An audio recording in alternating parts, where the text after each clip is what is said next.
Welcome. Cowboy fans, Cowboy haters alike. I'm the G, and I'm the host of Let's Talk Cowboys, where we talk facts. Got a few things to talk about today. This is the final game of the season. A lot of finales in this game. We're going to talk about some of these finales. Could be Mike McCarthy's finale. Mike Zimmer's finale. A lot of these players, finale. Like the Rico Dowdles, the Jordan Lewises, the Cavante Turpins, Odigizua. There are so many players that this is the finale. This could be the finale for them. We are looking at the death, possibly, and the rebirth of the Dallas Cowboys.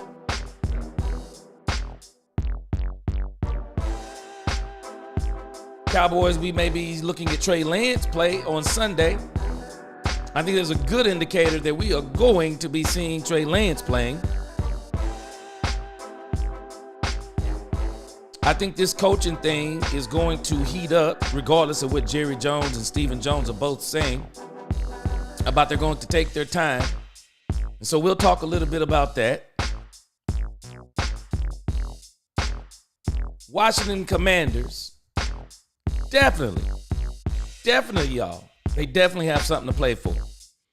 And this is a very strange situation because you would think that a lot of teams would be like, hey man, let's go ahead and just take this as a bye week. I have to admit, I love Dan Quinn's approach.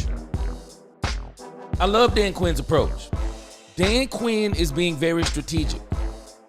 They need that number 6 spot.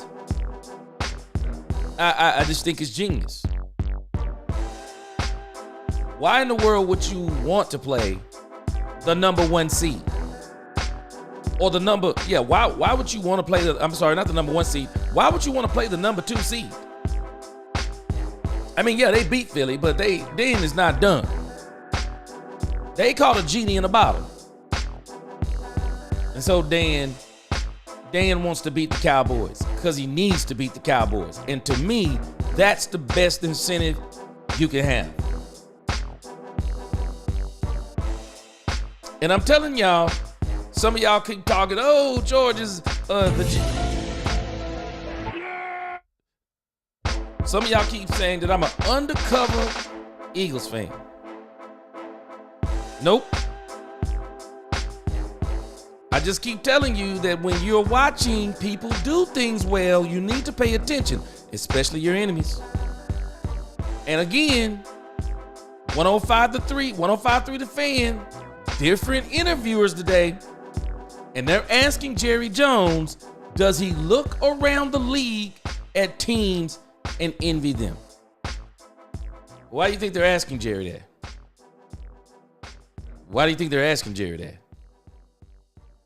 Do you think they're asking Jerry that because of the Kansas City Chiefs? Nope.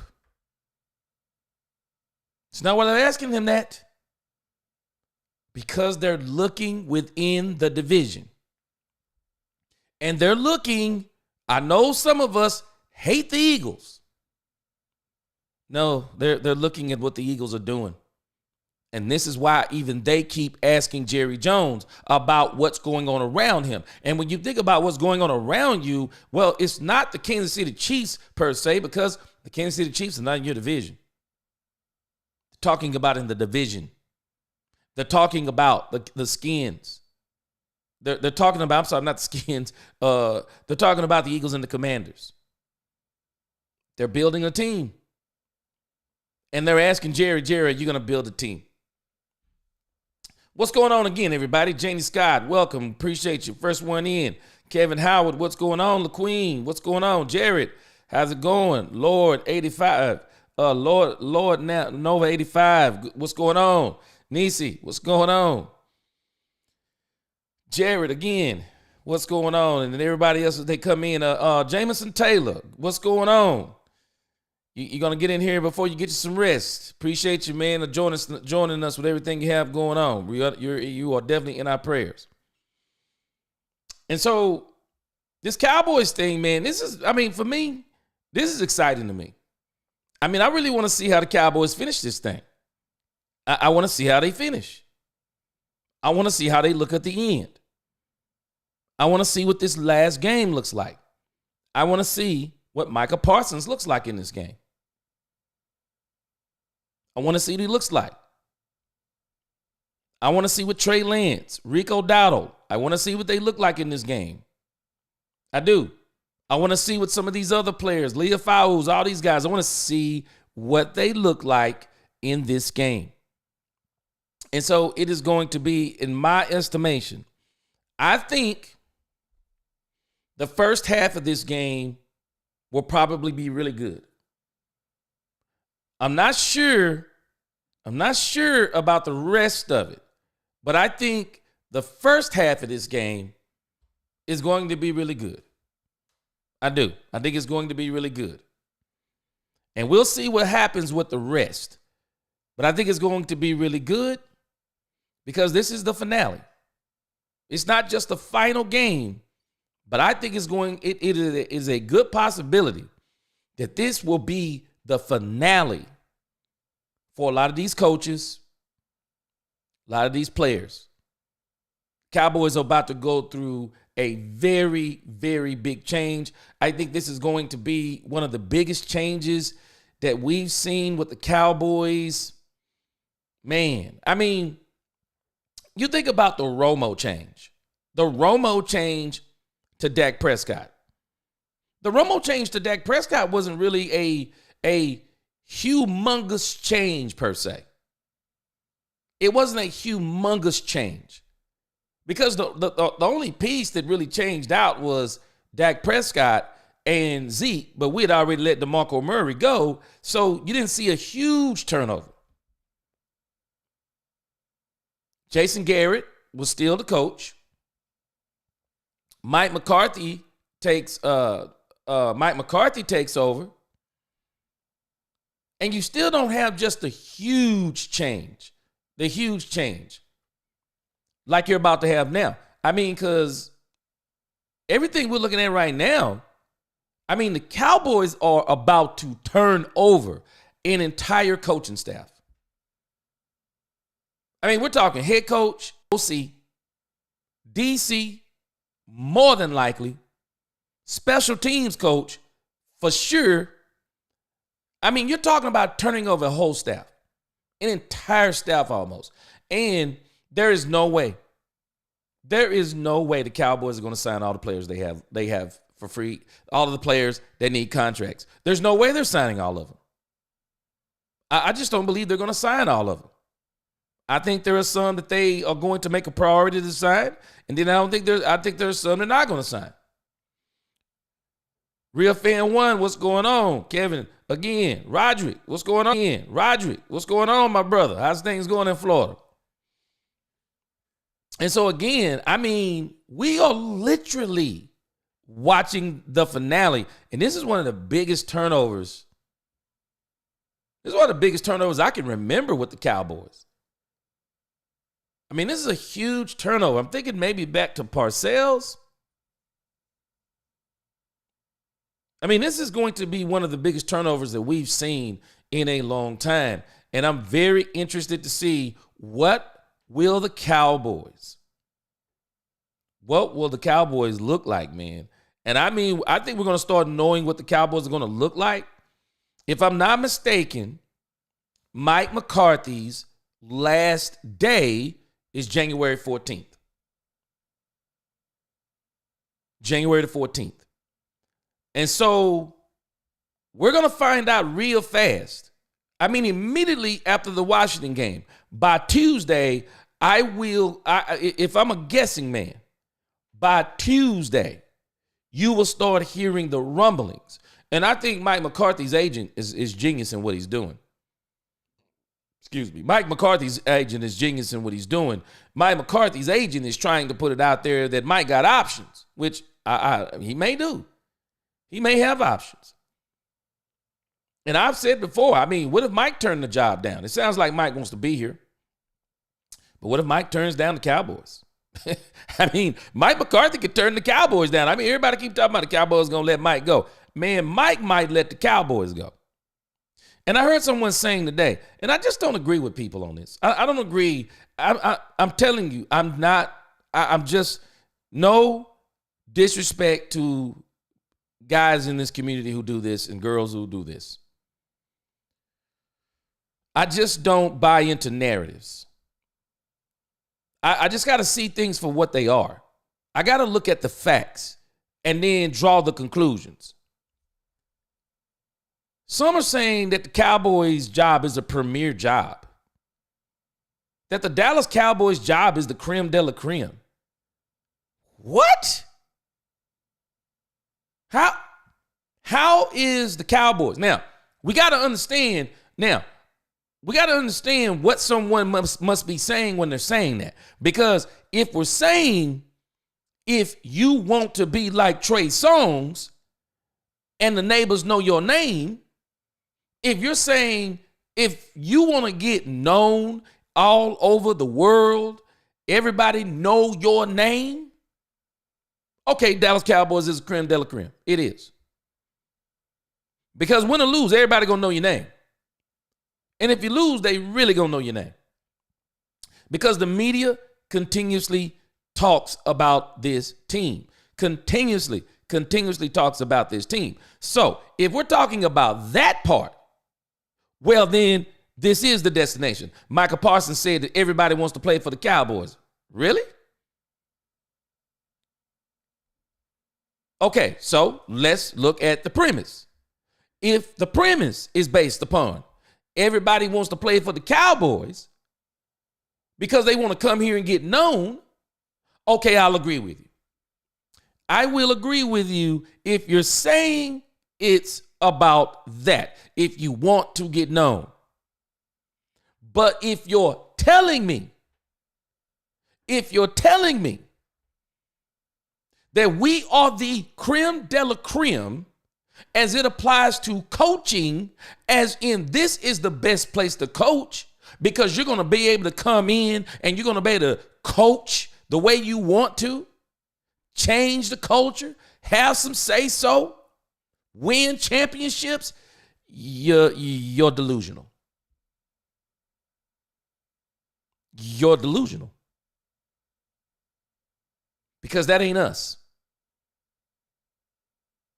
If you're saying this is the place you come to as a player to win championships, you're delusional.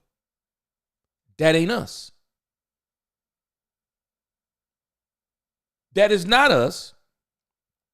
And there are people even reporting these things, that the reason why the Cowboys, as much as people say all of these candidates, are they candidates? Candidates based on whose end? Based on whose end? Because how do we know those coaches want to coach for the Cowboys? Because Ben Johnson has already made it blatantly clear. Ben made it blatantly clear. Let me give you my stipulations.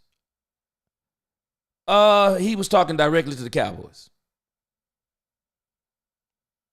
Because the Cowboys are really the big fish out there, that they are the big fish as in getting Ben Johnson. They are the most notable team. I mean, the Bears are not the Dallas Cowboys. That's why I say there's two sides to this coin, heads and tails. Okay, heads. You want to come here and get known? Okay, this is the place to be. Do you want to come here and win? Okay, tails. It's not the place to be. So Ben has sent these stipulations out talking about, well, I'm not going to play for a team that's not going to take accountability for their missteps. I'm not going to coach for a team that don't take accountability for their missteps. There are others. Carolina, Chicago come to mind, Cleveland come to mind. There are others. But the Cowboys are the high profile. The Cowboys are the ones that people keep associating with the name. But we'll talk about some of that as we go on. I took some notes today because I thought some of the things that Jerry was saying today was very interesting. Very interesting. Boring for Jerry Jones, but interesting. Interesting. So I want to go to the game this week. Let's look at this. This is we call it the pregame show. So let's make sure we go into this. It's Washington at Dallas. And this is going to be a very interesting game because I am telling you, Dan Quinn, I know Dan Quinn wants that number 6 seed. And it's genius that he wants that number 6 seed. But y'all don't get this twisted. Dan Quinn does not like the fact that the Cowboys came to Washington and let's not say spanked them. I mean, it was one of the craziest games. I mean, hardly no points, and then all the points from both teams almost come midway through the fourth quarter. I mean, it was an insane ending to a game. And so when we think about all of that, Dan Quinn's got a bad taste in his mouth. Dan Quinn wants to beat the Cowboys. Make no mistake about it. Dan Quinn wants to beat the Cowboys. There is no doubt in my mind. He wants to beat. It's not just, and I do think it's the number 6 seed. So it gives them the extra incentive that they do have something to play for. But do not get this twisted. They want to beat the Dallas Cowboys. And they want to beat the Cowboys bad. I guarantee you they want to beat the Cowboys bad. So let's just kind of go over this, some general overview stuff. And then we'll get into some of the nuts and bolts of what these teams both look like.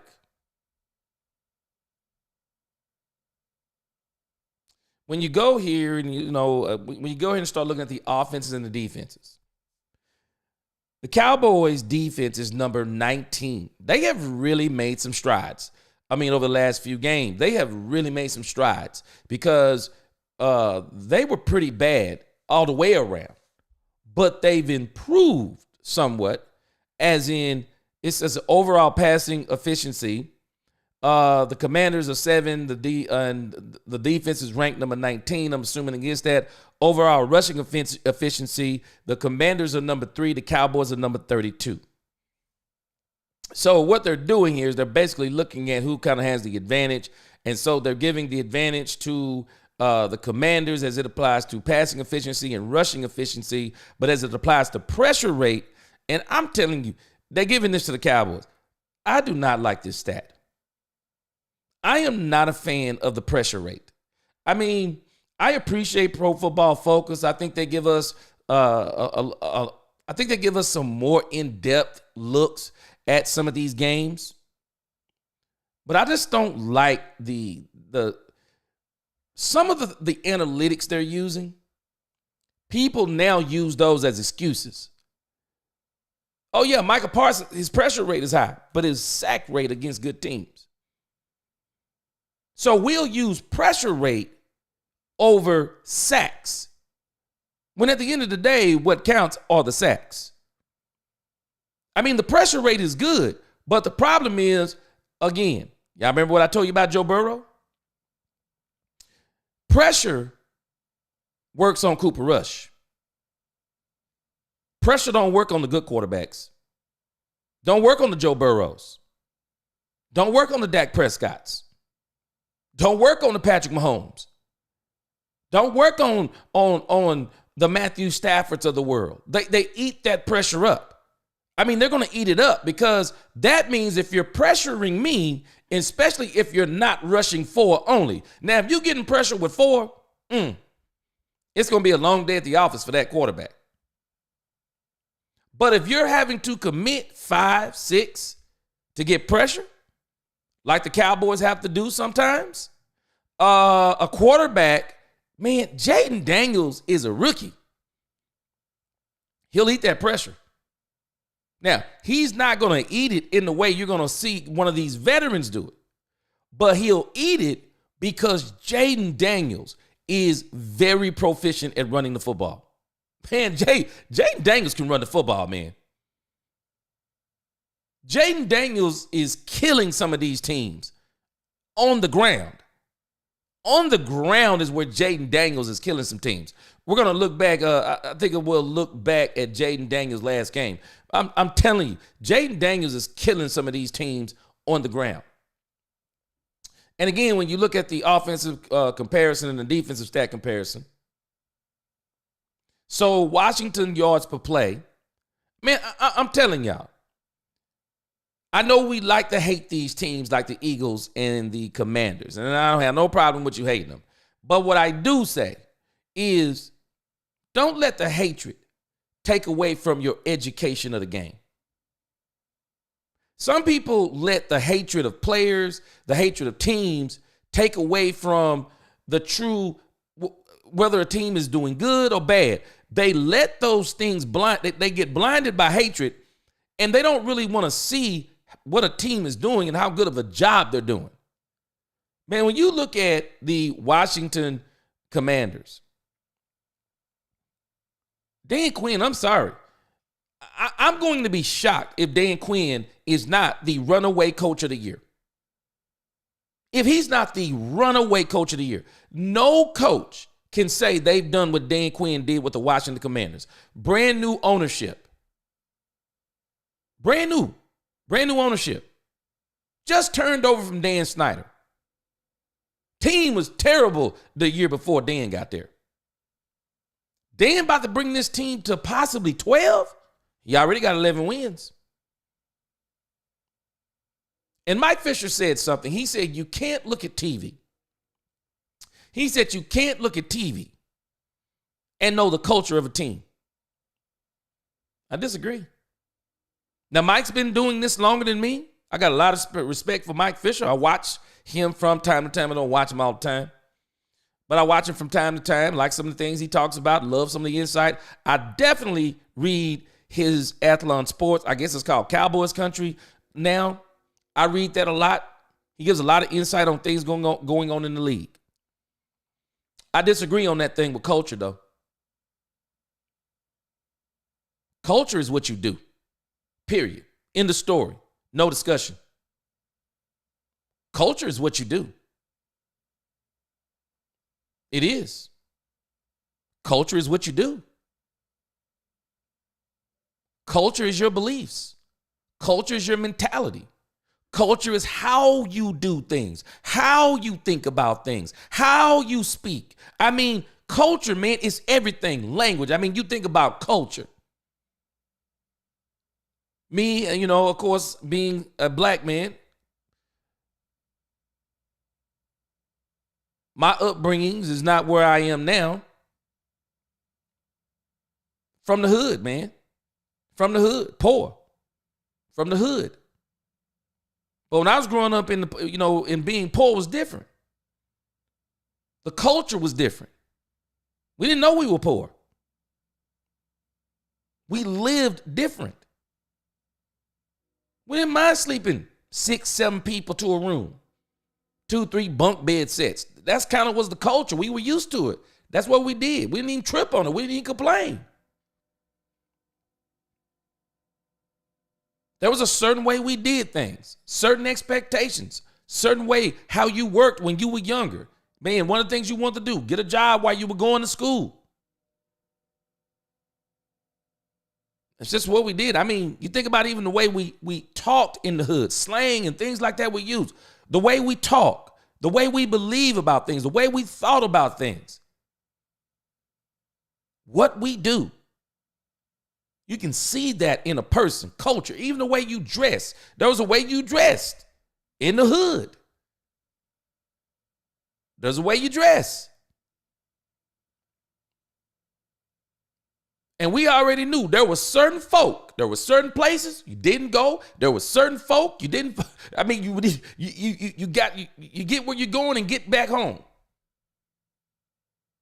We knew the neighborhoods where people didn't play. I mean, we knew all of these things because people are what they do. That culture, neighborhoods and things like that. We know what it is. And when I think about the Cowboys, I mean, we do have a culture. We do. We have a culture where we entitle players. Players on this team feel entitled. We have a culture where it's like we don't mind losing. If we win enough games, we're fine. Not everybody feels like that. The fan base don't feel like that, but we wonder sometimes about these players. And so I'm just saying all of that no, you can see the culture change that Dan Quinn brought to the Commanders because it's translating into what they're doing on the field. What they're doing on the field. You're not hearing nothing off the field. You're not hearing no kind of rumblings or grumblings from the Commanders. Nothing. Dan Quinn builds great cultures. We're going to see if he can build a Super Bowl winner. He didn't succeed with that with the Falcons. We're going to see if he can do it in the NFC East. It's going to be tough with the Cowboys and the Eagles in there. It's going to be tough. But when you look at the offensive stat comparison, the yards per play, 5.8. Cowboys 5.0, points per play, 0.442, Cowboys 0.322. Rush play percentage, 48.57%. They run the ball. Now, the Cowboys, 38% of the time, basically 30% of the time, the Cowboys have improved on that over the last 4 to 5 games. But when you think about what Dan Quinn has done, though, Jaden Daniels is going to have to go to the air on the Cowboys because Zimmer has done a great job of stopping the run. I mean, up until the game against the Eagles on this last go-around. I mean, Saquon Barkley is a different monster, but they seem to be able to run the ball too. And I'm wondering if some of the rush play percentage, I wonder does that include Jaden Daniels? I wonder if that includes Jaden Daniels. Their pass play percentage is 51.43%, which basically means they're 49-51 rush versus pass, very balanced. Of course, we got Mike McCarthy as the coach. We're 38-62. Not as balanced as we should be. Some of that, though, also came from early in the season. Completion percentage, 69%, basically 70%. Dallas is 63%. Third down conversion, 46. Theirs is 36. Theirs is 46. Ours is 36. Red zone scoring percentage, they're 61 or basically 62%, and we're 50%. 50%. We're going to see what happens this week because I believe that Trey Lance is going to be playing in this game quite a bit. Our defensive stat comparison, the Commanders, they give up 5.4 yards per play. We give up 5.8. Opponents' points per play, 0.39. Us, 0.45. Opponents' completion percentage, 62. Ours is 68. Opponents' third down conversion, 38% on them, basically 36% on us. Opponents' red zone scoring, 66% on them, 74% on us. Wow. The Cowboys, if they can get in there, 66%. That ain't the greatest. Maybe if the Cowboys can get in there in that red zone, maybe they can score this game. I do think the Cowboys can win this game, but I do think it's all going to be dependent upon the first half. The first half is what it's going to be dependent upon because the Eagles got up on the Cowboys 27-7. And if the Commanders get up on the Cowboys 27-7 or 21-7, I think even 17-7, 17-3, something like that, you're going to see the rest of that game with Trey Lance. And with Trey Lance, I don't know what the game's going to look like. I don't know about y'all. I just don't know what the game's going to look like with Trey Lance. I don't know what it's going to look like. But I don't know about y'all. I am excited about this game. I'm excited. It's the end. I'm excited that we're going to get this opportunity now to really get this team back on track. And we'll see what that looks like. Let me go to some of your comments, and then we're going to get into some of the we'll get into even more details we'll look at even more details on the Washington Commanders and the Dallas Cowboys. I want to look into some more detailed stuff on Washington and see kind of where they rank. Yeah, see kind of where they rank in a lot of these things. And so let me go to some of your comments here. Jerry said, and that worries me. I think Mike McCarthy will want to spoil Dan Quinn's revenge game and beat him with a Cooper rush or aerial assault. Well, I got a feeling, and we're going to listen to it here in a moment. I have a feeling this is going to be the Trey Lance game. I have a feeling this is going to be the Trey Lance game. And so it all depends on what happens in the first half. If the Commanders can get up early, the Cowboys are just going to probably just start playing backups, getting some of these young guys game and, all that stuff. If the game is close, it's going to be exciting until the end. I think they'll continue to play, and they will work in Trey Lance in different ways. Mike McCarthy might want to prove his closing point and win with a Cooper rush aerial assault, 30-plus pass attempts. I don't think it's going to happen simply because Trey Lance, by all accounts, listening to Stephen Jones, listening to Jerry Jones, they're going to play Cooper. They're going to play Trey Lance, and it doesn't sound like they're going to play him.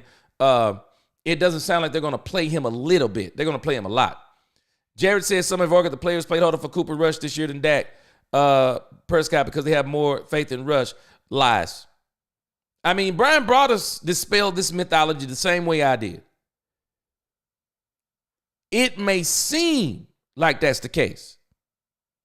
It's not the case. And you can tell it's not the case because, again, when you go back and look at the 2022 season, the Cowboys were barely scoring with Cooper Rush. Dak Prescott takes back over at quarterback. What does it take? 2 games? 30 points, 40 points, 30 points, 40 points. How do the team play harder for Cooper Rush when they score more points with Dak Prescott at the helm?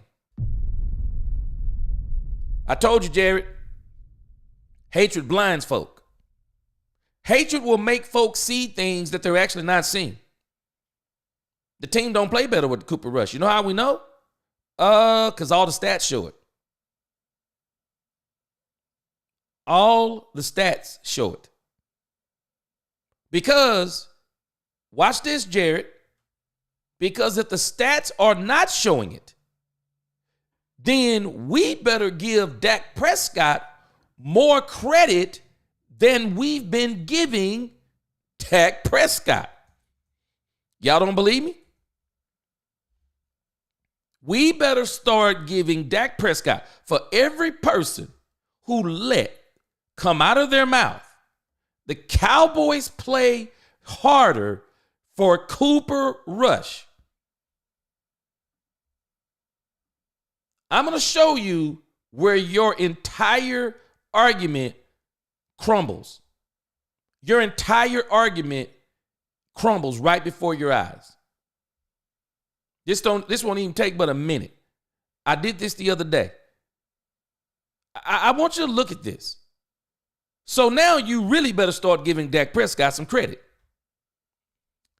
Dak Prescott gets hurt in 2022. Buccaneers win 19-3. Cowboys, 2017 over the Bengals. This was a fourth quarter, quote-unquote, comeback by Cooper Rush. 2022. This is the next week. They beat the Giants 23-16. 25-10 over the Commanders. Both of those teams were terrible. 22-10. Plethora of turnovers in this game by the Rams. The Rams literally took themselves out of it. 22-10. Then we get to the Eagles game. 17-26. And if you look at this, typical Cooper Rush stuff. Cowboys, 23 points. Cooper Rush, they average 2 touchdowns per game with Cooper Rush as a starting quarterback. It's not made up. So the Cowboys then get back with Dak Prescott. So Dak back in the first game goes 24-6. So you're telling me the Cowboys beat the Bears 49-29. They scored 49 points with Dak at the helm. So if the team plays harder with Cooper Rush, now you're going to have to tell me who's responsible for those 49 points.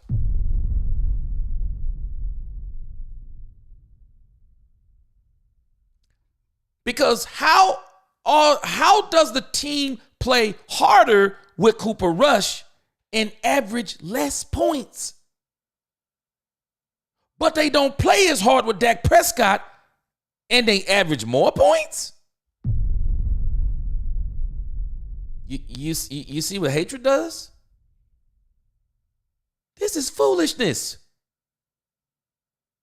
How does the team have more faith in Cooper Rush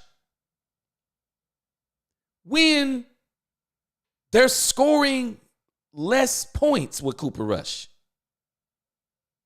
They're winning by more points with Dak Prescott.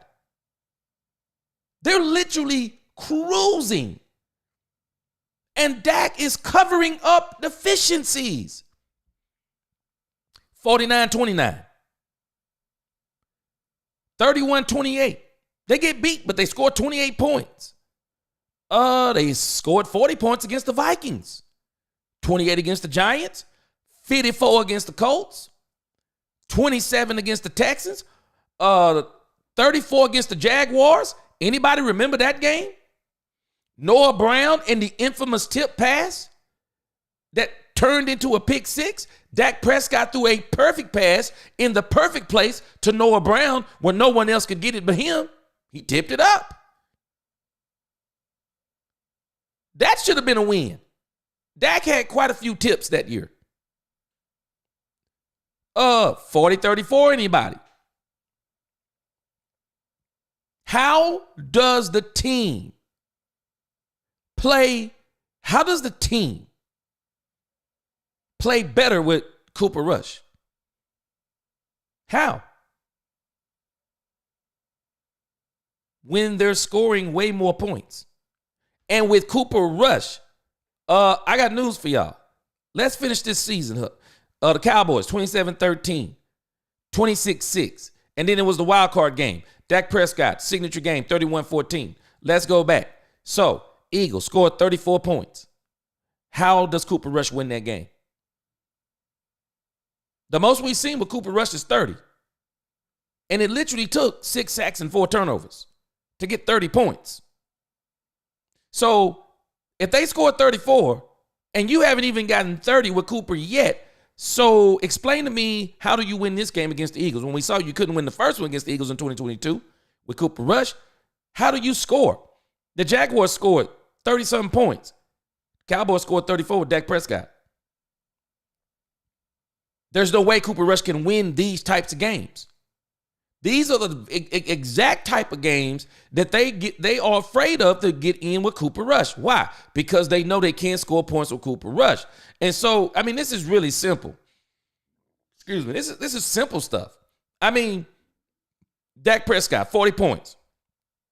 30 points on the Jets. They got beat 28-16 here. 38 points with the Patriots. How can a team say they play better with Cooper Rush and they're not scoring these types of points? And the defense ought to be thanking Dak Prescott, because in games where they give up points, Dak is able to overcome them. They got beat by the 49ers. 49ers stomped us that game. So if the 49ers score 42 points, is that Dak Prescott or the defense? So you're telling me the defense hate Dak Prescott so bad they gave up 42 points?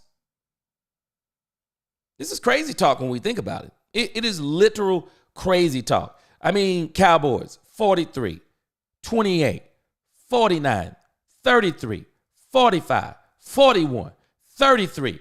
I mean, it is ludicrous to think what we're saying. Or people saying these things is absolutely ludicrous. It is. To say this team plays better with Cooper Rush is insanity. It is. There's nothing statistically that proves it. There's nothing numerically that proves it. Even when you look at the games on tape, the Cowboys look different with Dak Prescott. Especially when Mike McCarthy is calling the game the way that he should. Now, y'all remember, we talked about this yesterday, Mike McCarthy, 2022, Kellen Moore. Dak Prescott, top in the league again. All statistical categories. Unfortunately, he was top in the league in interceptions also. Mike McCarthy takes over as play caller. Runs Kellen Moore out of town. Dak Prescott comes back, has even a better year. Now, Mike might not realize it, but Mike indicted himself. Because when Mike took over play calling for for Kellen Moore, what did he tell us? I left some of the things the same for the sake of Dak Prescott. Oh, could that be the Texas coast? Isn't it strange? With a mixture of Kellen Moore's offense and a little bit of that West Coast sprinkled in there, Dak ate even more. And isn't it strange what happened this season? Mike McCarthy comes out with this weak, vanilla West Coast offense. Didn't do it the first game, but started doing it game 2. Got stomped by the Saints. And you think about this, is this Dak's fault or is it the fact that during this season, and we're going to go through all of this. We'll go through all of this after this game because we're going to do a year in review on the Dallas Cowboys. We'll probably spend a couple of weeks going a year in review. But the defense wasn't right when the Cowboys were playing this year. The defense wasn't right. They were giving up heck of yards on the ground. Mike McCarthy went back to that very vanilla West Coast offense. And look at these points this year. The line play wasn't good in the beginning. And it reflected in these points. This is not Dak Prescott's average of points. And he only lasted to the Falcons game. It's not Dak Prescott's. Looking at 2022, 2023, I bet you we go back in 2021, we'll see the same stuff. This ain't Dak Prescott stuff. And so it's easy. It's easy peasy. All people have to do is go back and look at the tape and look at these numbers. The Cowboys don't play better with Cooper Rush. They don't. They don't. And if they did, Jerry Jones wouldn't have signed Dak Prescott. There's no way he signs him. There's absolutely no way. None. Kevin says the last game is going to tell us a lot about what the Cowboys are going to do. I think what it's going to tell us is I think what they're going to do after the game is going to tell us a lot what they're going to do. Because, man, that's when this thing really gets started. That's when it's really going to get started, Kevin, because the clock starts ticking. The clock starts ticking. Who's going to be the coach of the Cowboys? The clock starts to tick. And I'm telling you, man, whether people realize this or not, I said this yesterday, and I'm more convinced now. I think Jerry is trying to pull something slick. I think Jerry is he's going to take his time, or at least that's what he says. Him and Stephen both are saying this. So they're going to take their time. And they're going to give Mike McCarthy the opportunity to go out his way. If a team offers Mike McCarthy, I don't believe the Cowboys come back with a counteroffer. I don't think they come back with a counteroffer.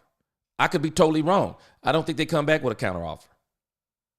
I think this is why they've been talking Mike McCarthy up. And Jerry Jones has been saying it's his fault. Because if another team wants Mike McCarthy, he doesn't want to spoil that. Jerry has talked worse about Mike McCarthy in 12-win seasons than he has this season ever. He was giving Mike McCarthy glowing reviews this year, other than when Troy Aikman talked bad about him. But I think Jerry talked to Troy Aikman, and Troy even flipped the script on things he was saying. I think Jerry did not want to ruin the opportunity for McCarthy to get a job somewhere else in case he doesn't re-sign him. He's going to give Mike McCarthy the opportunity to go sign with another team. No harm, no foul. Everybody's happy. Then Jerry and his staff, they get to go out and look for a coach. But I'm going to tell y'all this. Don't discount this part. Hey, man, this thing with Will McClay, we better pay attention. Jameson, how you feeling with that last dialysis day? How you feeling? Lord Vaughn said, Jerry, are you okay? I saw that earlier. I was laughing. Jerry, are you okay? Are you okay, Jerry? I thought that was funny. Eagles fans enjoying the fireworks. Man, I thought that was funny when you posted that. Nisi said if players don't want to play hard for their QB1, then they need to clear house on those players. Say it again, Nisi. Say it again. If Micah Parsons came in my office and told me he didn't want to play with Dak Prescott, I'd trade him. I wouldn't even try to make him get along. I'd trade him. And I don't believe none of this stuff people say, other than Micah Parsons, because he's got an ego issue. He's Jerry Jones Jr. But I'll tell you this, Nisi. I think Trey Lance today. I was listening to Trey Lance. I'm gonna see, let me let you hear Trey Lance.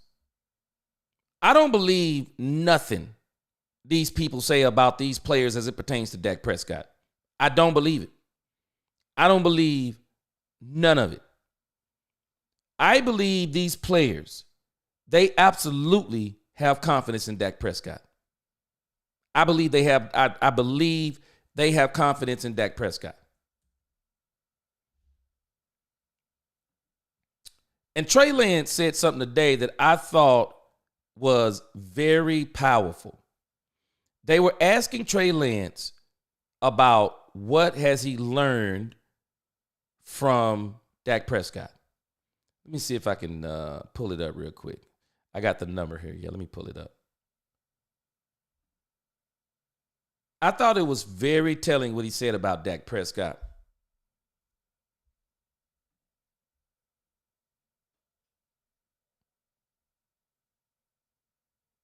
And just based on the way, okay, let me pull it up here. Yeah, and just based on the way that all of these people, I'm gonna let you hear some other things about this after I get in, read some more of your comments, and then get into the nuts and bolts of this Washington Commanders game. I'm gonna let you hear a few more things. Let me see. Let me cue it up. Got it right to the spot I want to get it at.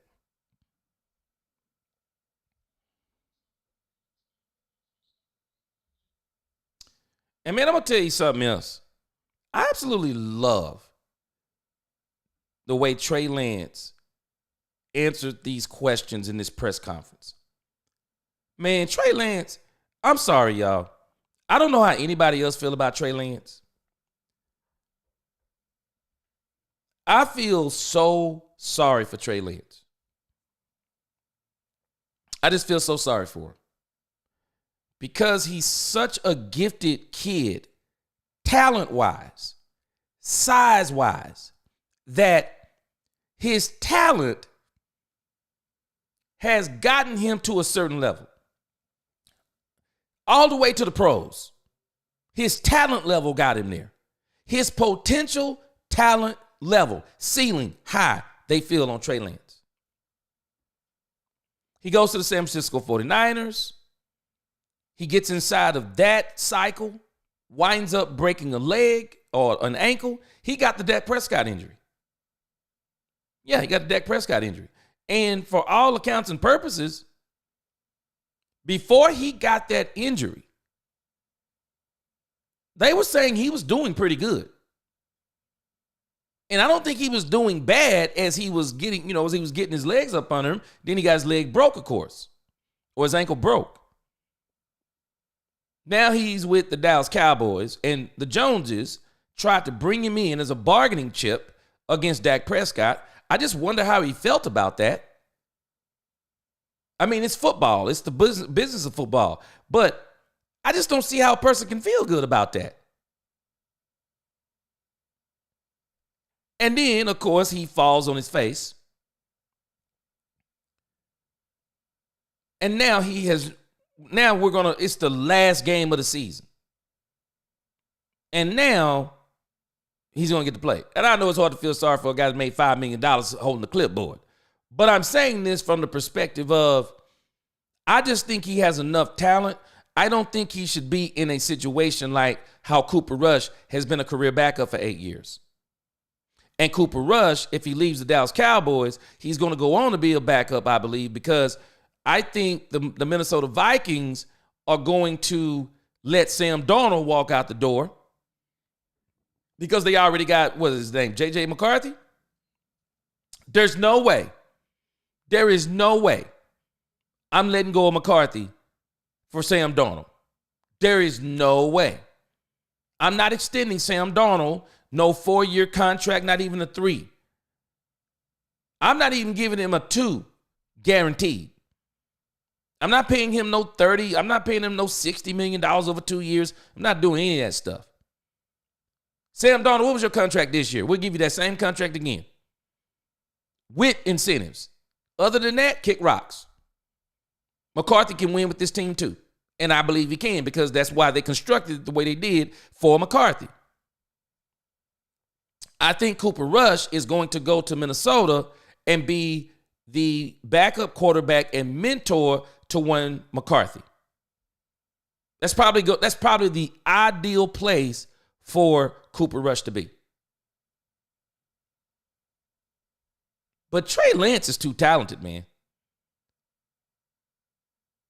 Some of us are talking about he doesn't play well. Okay, I can deal with it. He don't play well. But we can see. Let's see if we can fix that part. He needs reps.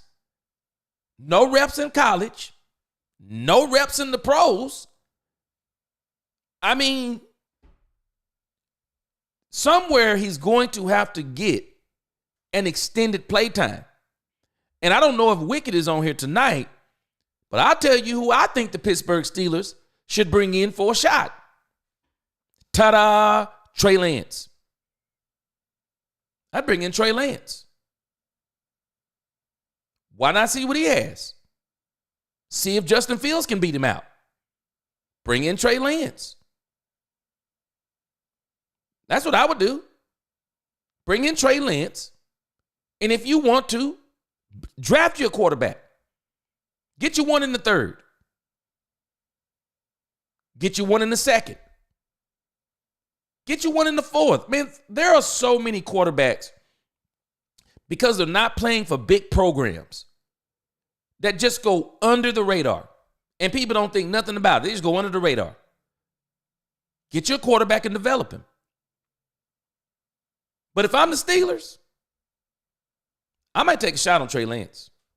I'm serious. I'd take a shot on him. I'd bring him in. I'd sign him for a year. Straight up. I'd sign him for a year. Hey, man, $3 million, $4 million. How about that? I'd sign him. I would do more than what Dallas did. I would literally get Trey Lance. If I'm the Pittsburgh Steelers, I would literally get Trey Lance, bring him in, and I would put a defense around him that's so stout. I'd get him 2 skill players, top of the draft, wide receiver, running back. 3 and beyond, defense. I'm going to get a defense so stout that I could play for it. I could get under center and play for it. That's how good I would get that defense to be. I see what we got with Trey Lance. I really would. I just think he's too talented to be a career backup. The kid just needs some reps. But I want you to hear what he said today about Dak Prescott.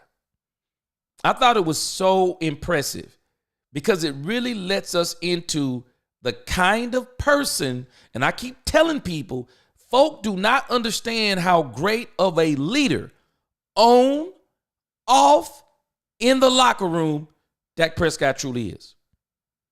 Let's listen to this. Yeah, see what happens obviously after this, but I'm not gonna, get into all that right now. Focus on winning this thing and finishing out the right way. How much did you learn from Dak in terms of face of the franchise, just all the things that he takes, and when you get your time, how much will you take from him? Yeah, a ton, and honestly, just as much off the field and in the locker room as on the field.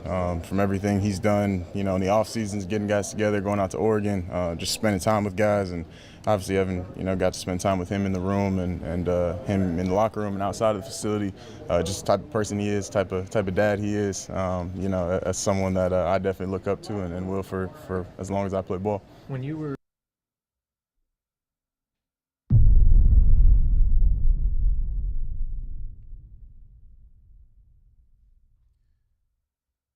I want y'all to think about Dak Prescott.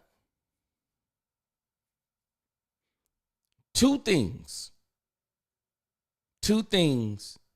that let me into the mind of Dak Prescott. And I believe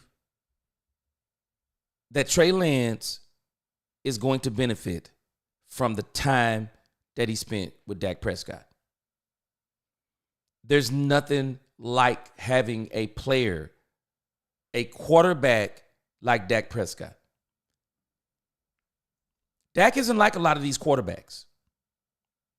If somebody would have told Aaron Rodgers, hey, man, you're in the contract season. We're bringing in a quarterback, and we're going to let him challenge you. We're going to let him challenge you for your job. And all you can do is sit back and watch. And while you sit back and watch, we also want you to train him, mentor him to take your spot. What do you think Aaron Rodgers says?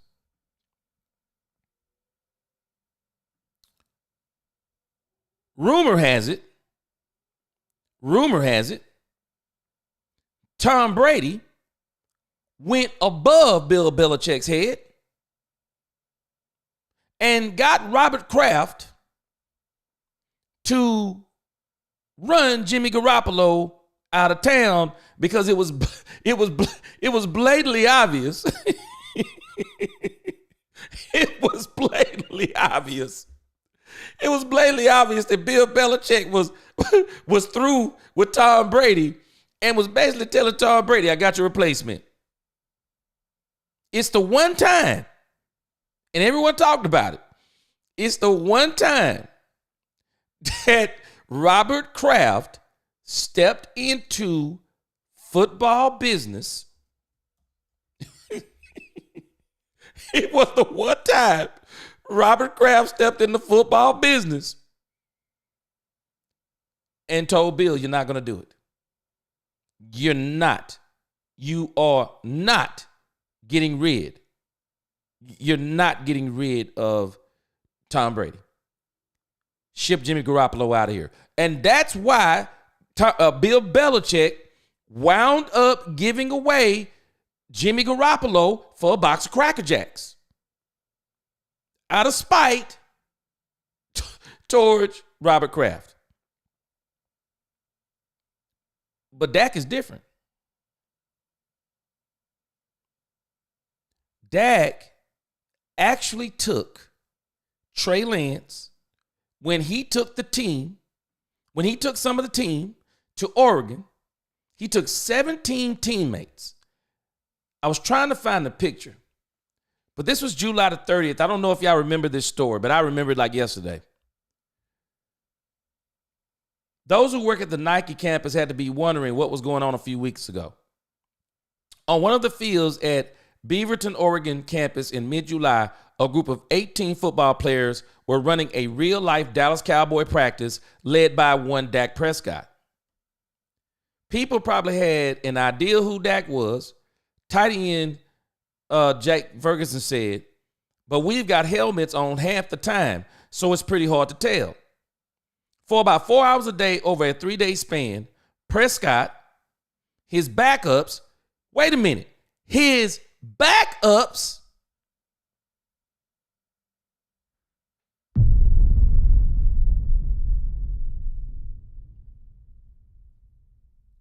his backups.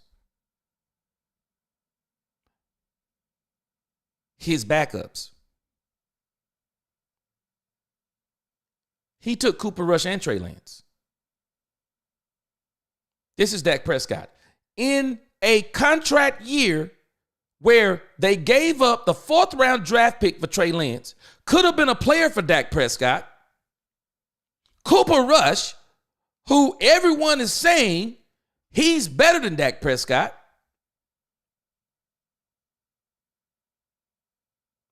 I just have a hard time believing this stuff that people say about how this team feels about Dak. Because I just don't know many quarterbacks who would do this with all of the nonsense that swirls on around this toxic fan base.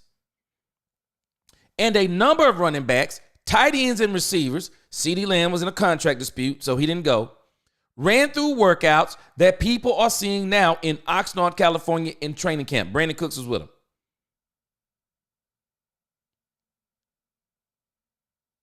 Dak Prescott is that type of quarterback. He's that type of quarterback. I just don't know of anybody else who would be doing this stuff. Dak has never been concerned about any of them taking his spot. He's never been concerned. I always tell people this from the pulpit. When you know who you are, when you know your value, when you know your skill, you don't let people build you up. You know what you are. And since they didn't build you up, they can't tear you down. That's why I don't let people build me up. I know my skill set. I know who I am. I know who God made me. And I don't worry about people trying to give me compliments. I appreciate encouragement, but I don't get built up on whether people encourage me. I don't get built up on that. I'm encouraged when people encourage me, but I don't get built up on that. Because I know that as fast as people will build you up and tell you you're the best, the moment you make a mistake, they'll tear you down and say you're trash. So if you didn't build me up, you can't tear me down. And Dak Prescott has an attitude like this. He has an attitude like this. Man, I'm telling y'all, man, I don't know what it is you do.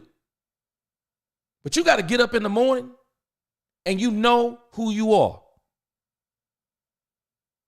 And sometimes you got to let folks know. You got to let folks understand. What you think about me don't even matter to me. I know who I am. I know what I'm supposed to do. I know my job. And you can't do what I do. You can criticize what I do, but you can't do what I do. So you do what you do, I'm going to do what I do. Sometimes you got to tell people. And that's why I'm telling you, Dak is a different type of person. He's a different type of person.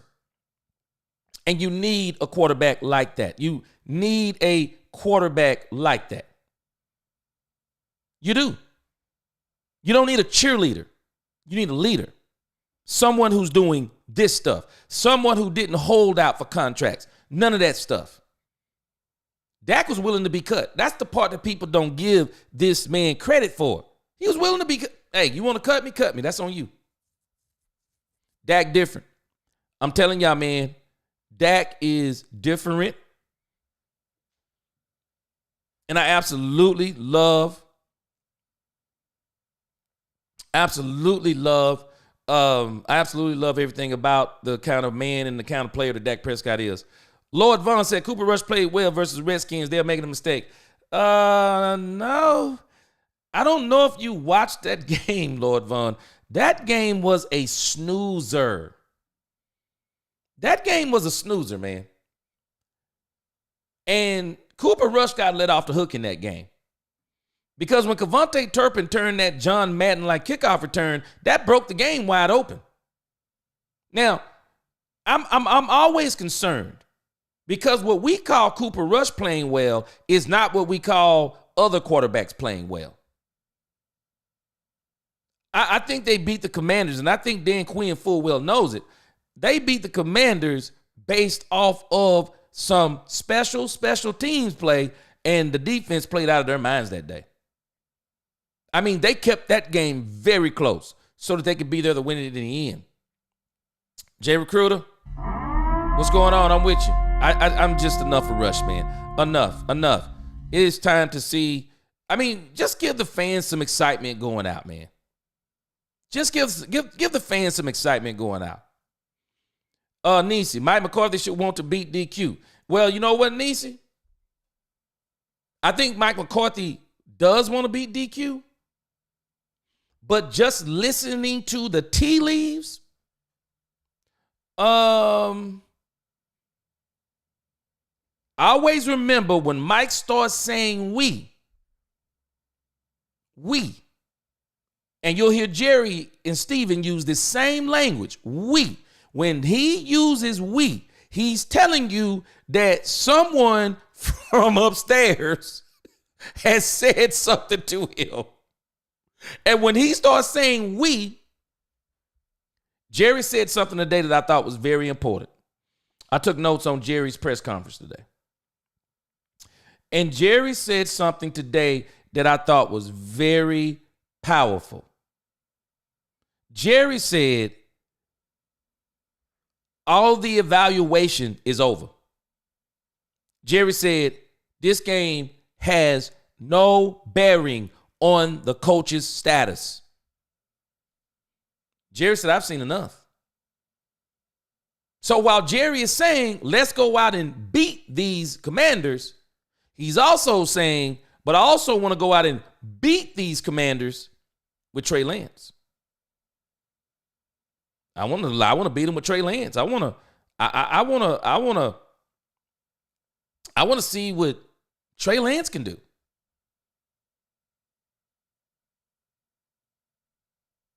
I mean, he's only been here 2 years, y'all. I mean, Trey Lance only been here 2 years. And we gave up a 4th round draft pick. I think it's crazy. That they did not use him earlier in the Trey Lance packages that never developed. Daniel Lim says, gee, something tells me the Cowboys are going to win on Sunday because this might be pride for the Cowboys. Well, we're going to see. Because the Commanders are playing for something too. I mean, Dan Quinn spoke on this. That number 6 seed is important to them. And I do not blame him. And for me, Daniel, I actually wish the Cowboys thought like this. Because let me tell you something about what I don't like about what you said. And it's not what you said that's the problem. It's not what you said that's the problem. Because what you're saying is perfectly fine. That's not the problem. You know the problem I have? This is how the Cowboys do when there's nothing to play for. There's no expectations. You play different when there's no expectations. My problem with the Cowboys, and the very problem that has gotten Mike McCarthy in this situation, because when there were expectations, he did no better than Jason Garrett.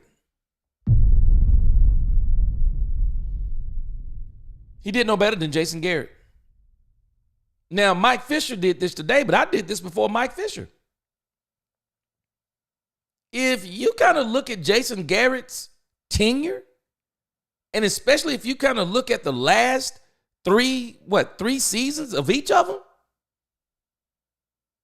I think Garrett might come out on top. Jason Garrett might come out on top. And this has been a problem for this team. When there are expectations, they play different. And I'm telling y'all, this is one of the reasons why I think Dan Quinn may win literally Coach of the Year. Do y'all see the mentality that he's doing? Notice what you said, Daniel M. And there's nothing wrong with what you said. Let me read in the next comment. You said, if I was them, I would cut Dak's cap hit and Lamb's cap hit and do my absolute best to retain some of your guys for 2025. That's exactly what they're going to do. Dak and CeeDee Lamb's contract were actually constructed to do that. There's actually no way they don't do that. They're going to do it. I mean, that's what people don't understand about this contract situation with Dak Prescott. They built the contract to where they're going to be able to do whatever they want to do. They're going to be able to do whatever they want to do. But the problem that I have with the Cowboys is a mentality. And Dan Quinn, I love what Dan Quinn is doing. I watched Dan Quinn's press conference. I thought it was very powerful. Dan Quinn, of course, he's got a very, when he's in press conferences anyway, pretty low-key demeanor. And I thought it was so powerful. He didn't make this game about beating the Dallas Cowboys. He didn't. He didn't make it about beating the Dallas Cowboys. He made it about the importance of getting the number 6 seed. Watch this. There's expectations. Excuse me.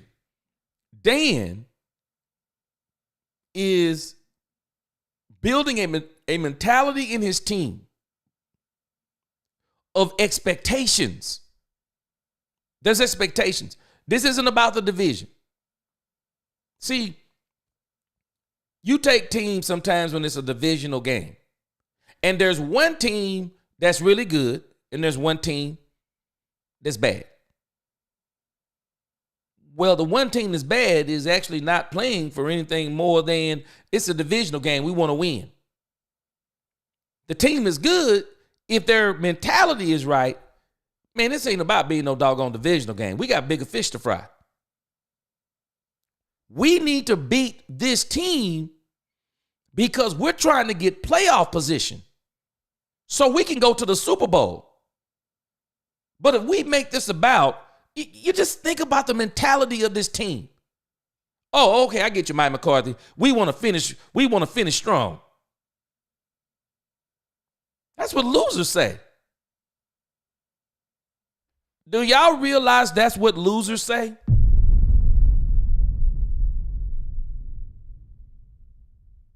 That's what losers say. I typically hear that language when someone's getting beat, someone doesn't have anything to play for. Oh, wait, it's the last game of the season.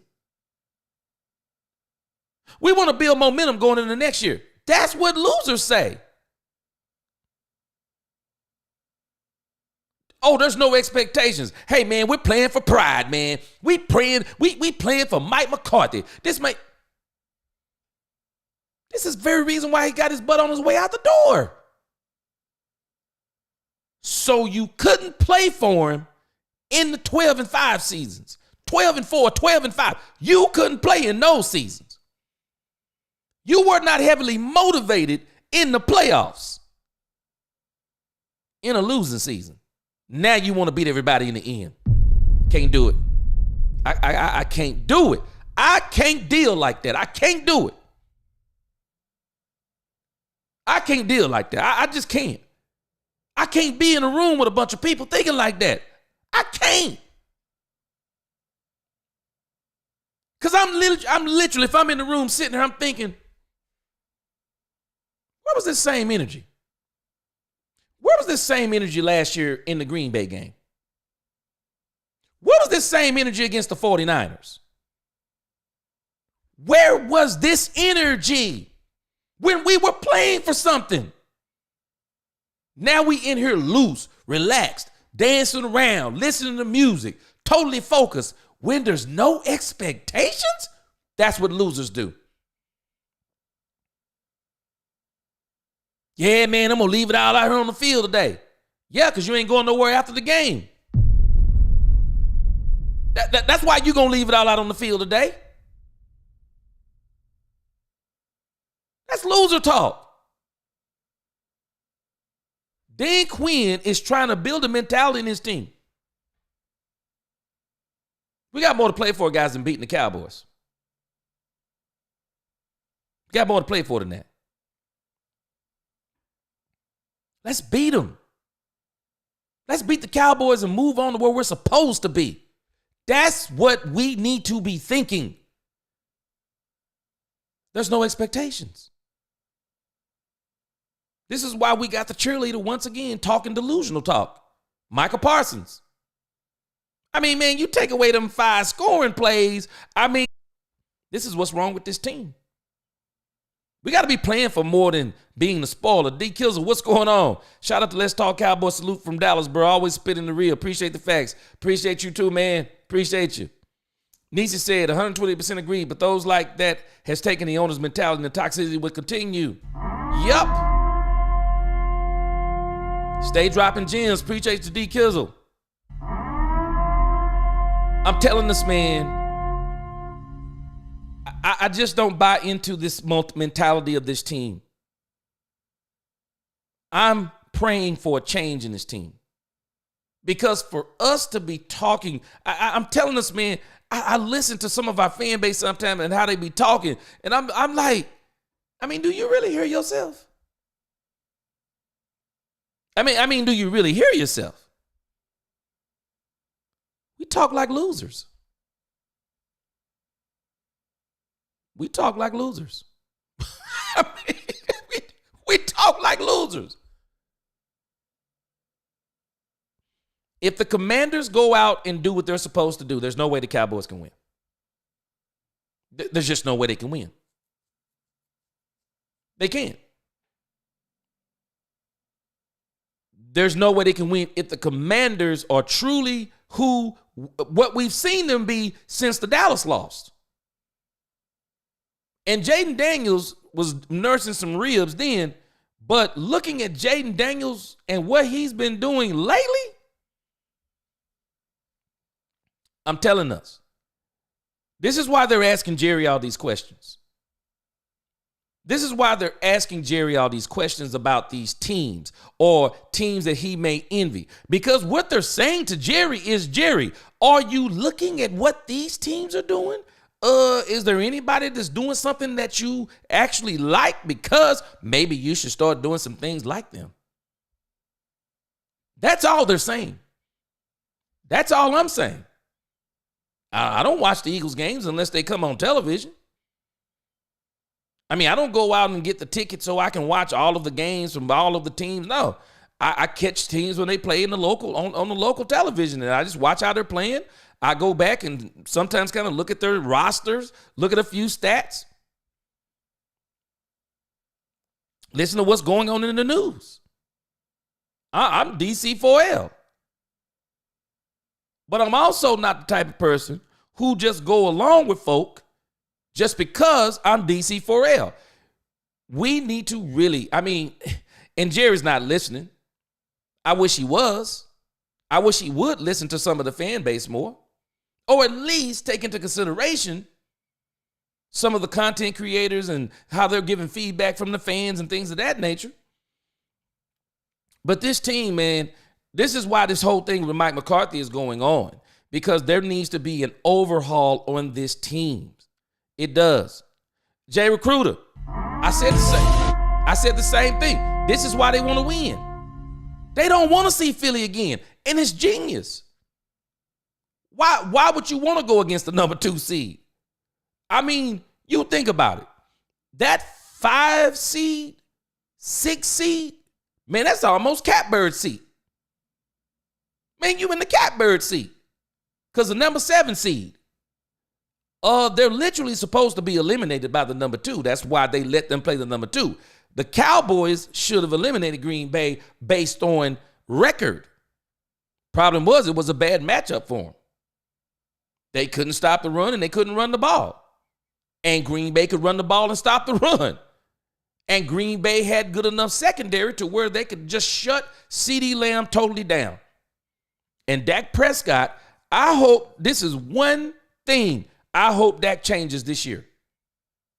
Stop forcing the ball to CeeDee Lamb. Stop forcing it to him. If he don't want to work to get open, if Mike not scheming him open, if he don't want to fight through double teams, get those pass interferences, okay, I'm going to do you like I did Dez Bryant in my rookie season. Hey, I'll throw it to you when you're open.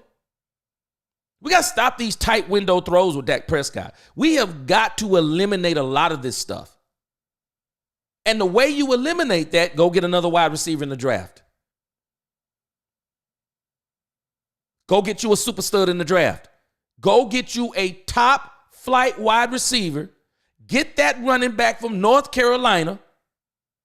I mean, after I saw Genty, I didn't talk about it the other night, but when I saw Genty against Penn State, I know a lot of people are still stuck on Genty. Man, when I saw Genty against Penn State, Penn State got a real defense.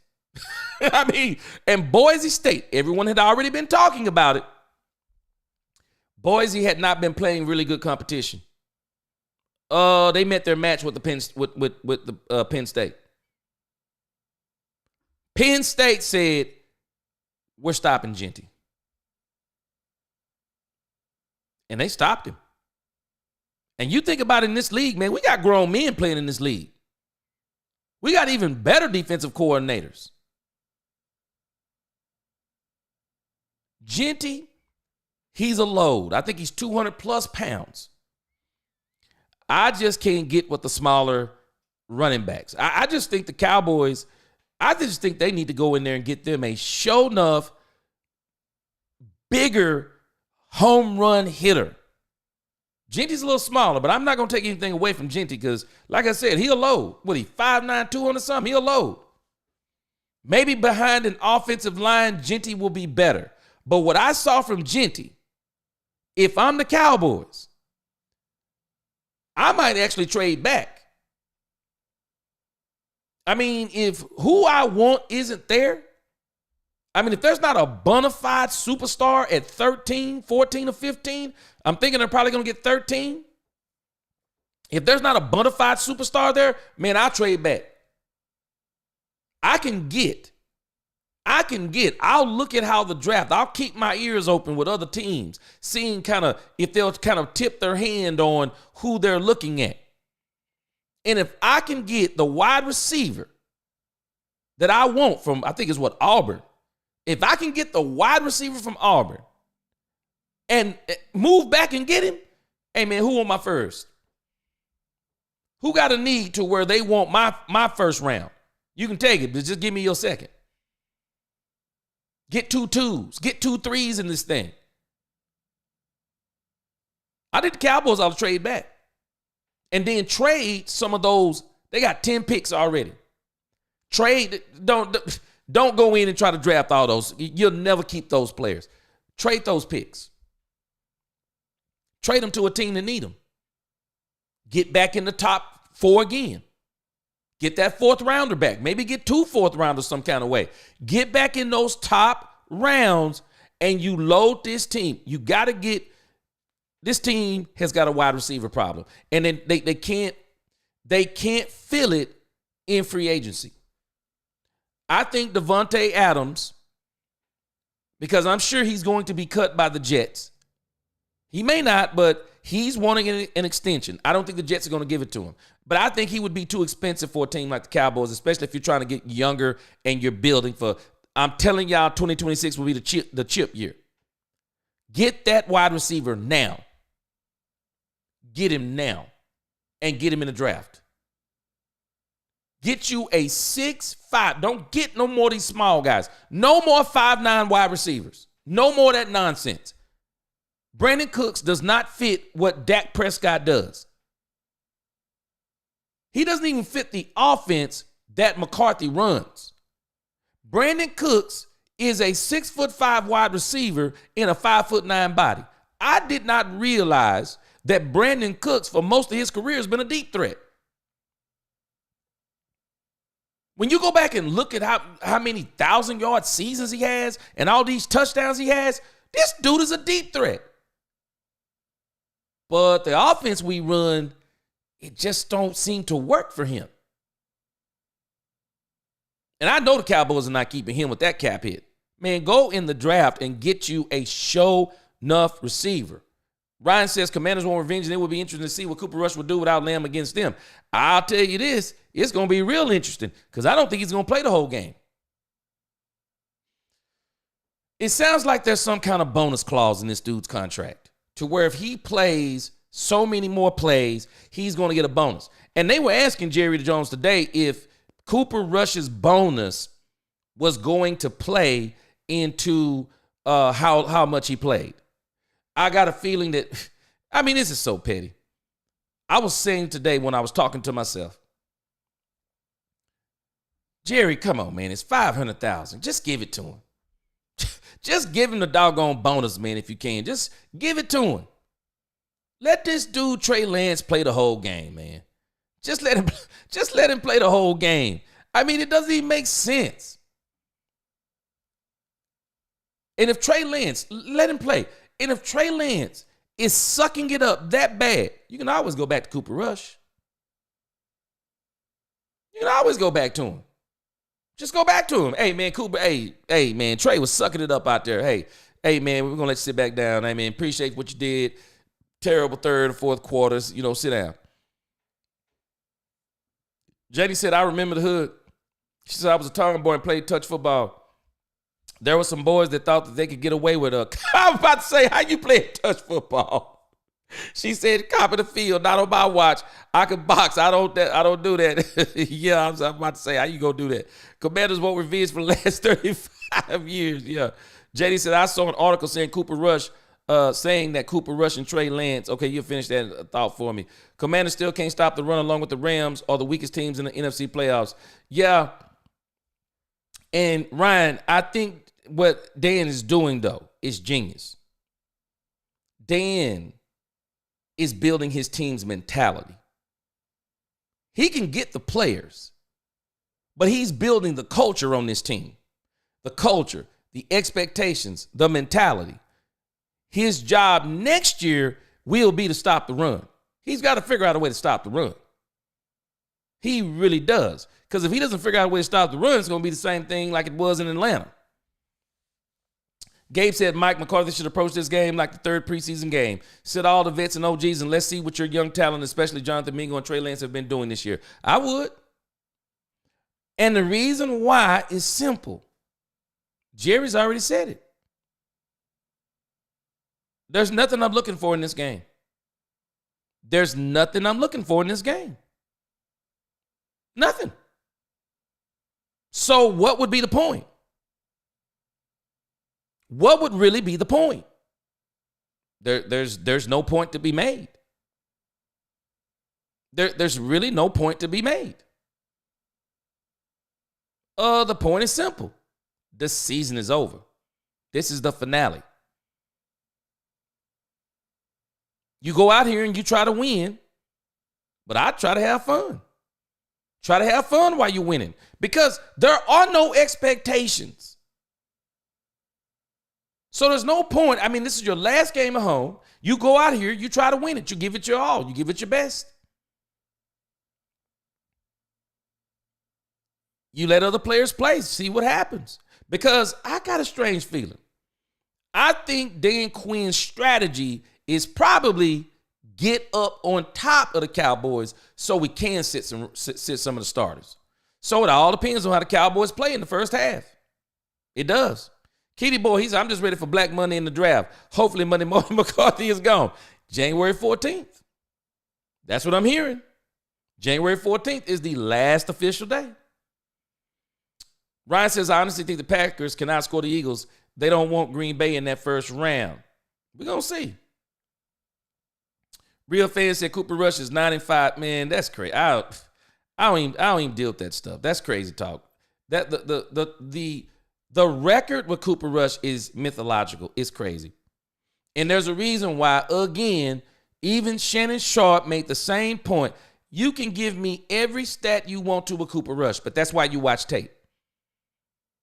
See, scouts don't do what you do, real fan. What you're doing is you're doing apologetics through the fact that you hate Dak Prescott or you don't think he's good enough, but you're making an argument for a quarterback that's not as good as Dak, and he ain't good enough. He ain't good enough. Because if I go back and look at the tape on Cooper Rush, you can tell me what his record is. But if I look at the tape, I'll go, okay, I see what was happening in these wins.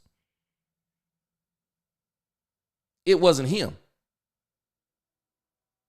I've already showed you with Dak's record. It's him. 40-point games. Him. 30-point games. I go back and look at Cooper Rush games. The offense averages 2 touchdowns. And when I go back and look at the game tape, I see absolute collapses. I see no velocity when he throws. I see turnovers against the really, really good teams. Even against the good teams, I see turnovers. I see can't win in this league as a starter. And you can't make one argument because I can destroy you, and anyone who makes your argument, I can destroy you in 2 sentences. 1, if he's as good as you say, and you want to put up all them records, those straw men.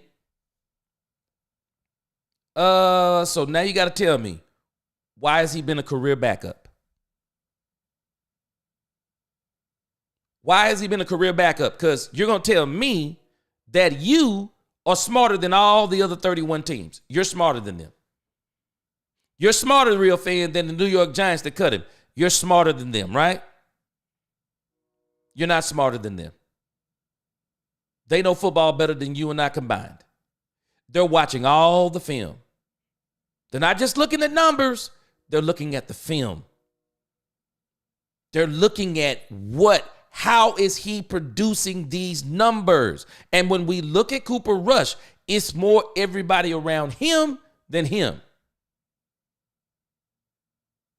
And for you folk who keep saying that Dak ain't this and Dak ain't that, then you're going to start really giving Dak some credit. Because if the team plays harder and better with Cooper Rush, now you got to tell me then why are the scores higher with Dak Prescott? Why are the stats higher with Dak Prescott? Why does the film look more dominant with Dak Prescott? Oh, okay. So give him credit then. It must be him. Because he must be dragging a defense that don't like him. He must be dragging an offense that don't like him. He must be dragging a team that don't like him and scoring double the points that Cooper Rush. Double. Double the touchdowns. Double. This team, anyone with eyes know, this team played better in the softer part of the schedule in the second half of the season. Dak would have dominated those teams. Dominated them. Mike McCarthy was saying week after week, man, throws are there. What are you saying, Mike? Yeah, Cooper's not making those throws. You don't have to tell us. Who are you trying to convince? The delusional Cooper Rush fans? You don't have to convince. You ain't convincing me. I know what Cooper Rush is. I know what he is. I know what Dak Prescott is. Multiple Pro Bowls, runner-up MVP, second team All-Pro, 2 playoff wins. I don't care if he got 2 and 5. He got 2 of them. He can claim them too. Cooper Rush is a career backup. And it's shameful that people like you keep touting this man's stats and the league keeps telling you you're wrong. Not me. The league keep telling you you're wrong. The league is telling you you're wrong. Not me. The league. He's a career backup. You can throw any stat you want at me as it pertains to Cooper Rush. He's a career backup. And he will continue. He will continue to be a career backup. Because I bet you Pittsburgh's not going to call him and say, hey, man, we need a quarterback. I bet you they're not calling him. Name a team that's calling Cooper Rush to be their starting quarterback this year. I'll wait for you. I'll wait for you to make up. I'll wait for you to move the goalpost and make up anything you want to. But whatever you tell me is not going to be true, because there's not a team this year that's going to be waiting on this man to be their starting quarterback. Gabe says, as far as what Cooper Rush did this year, this season is the true test of his abilities. He should be smarter, faster, and stronger. What have you done for me lately, Janet Jackson? Cooper Rush, exactly.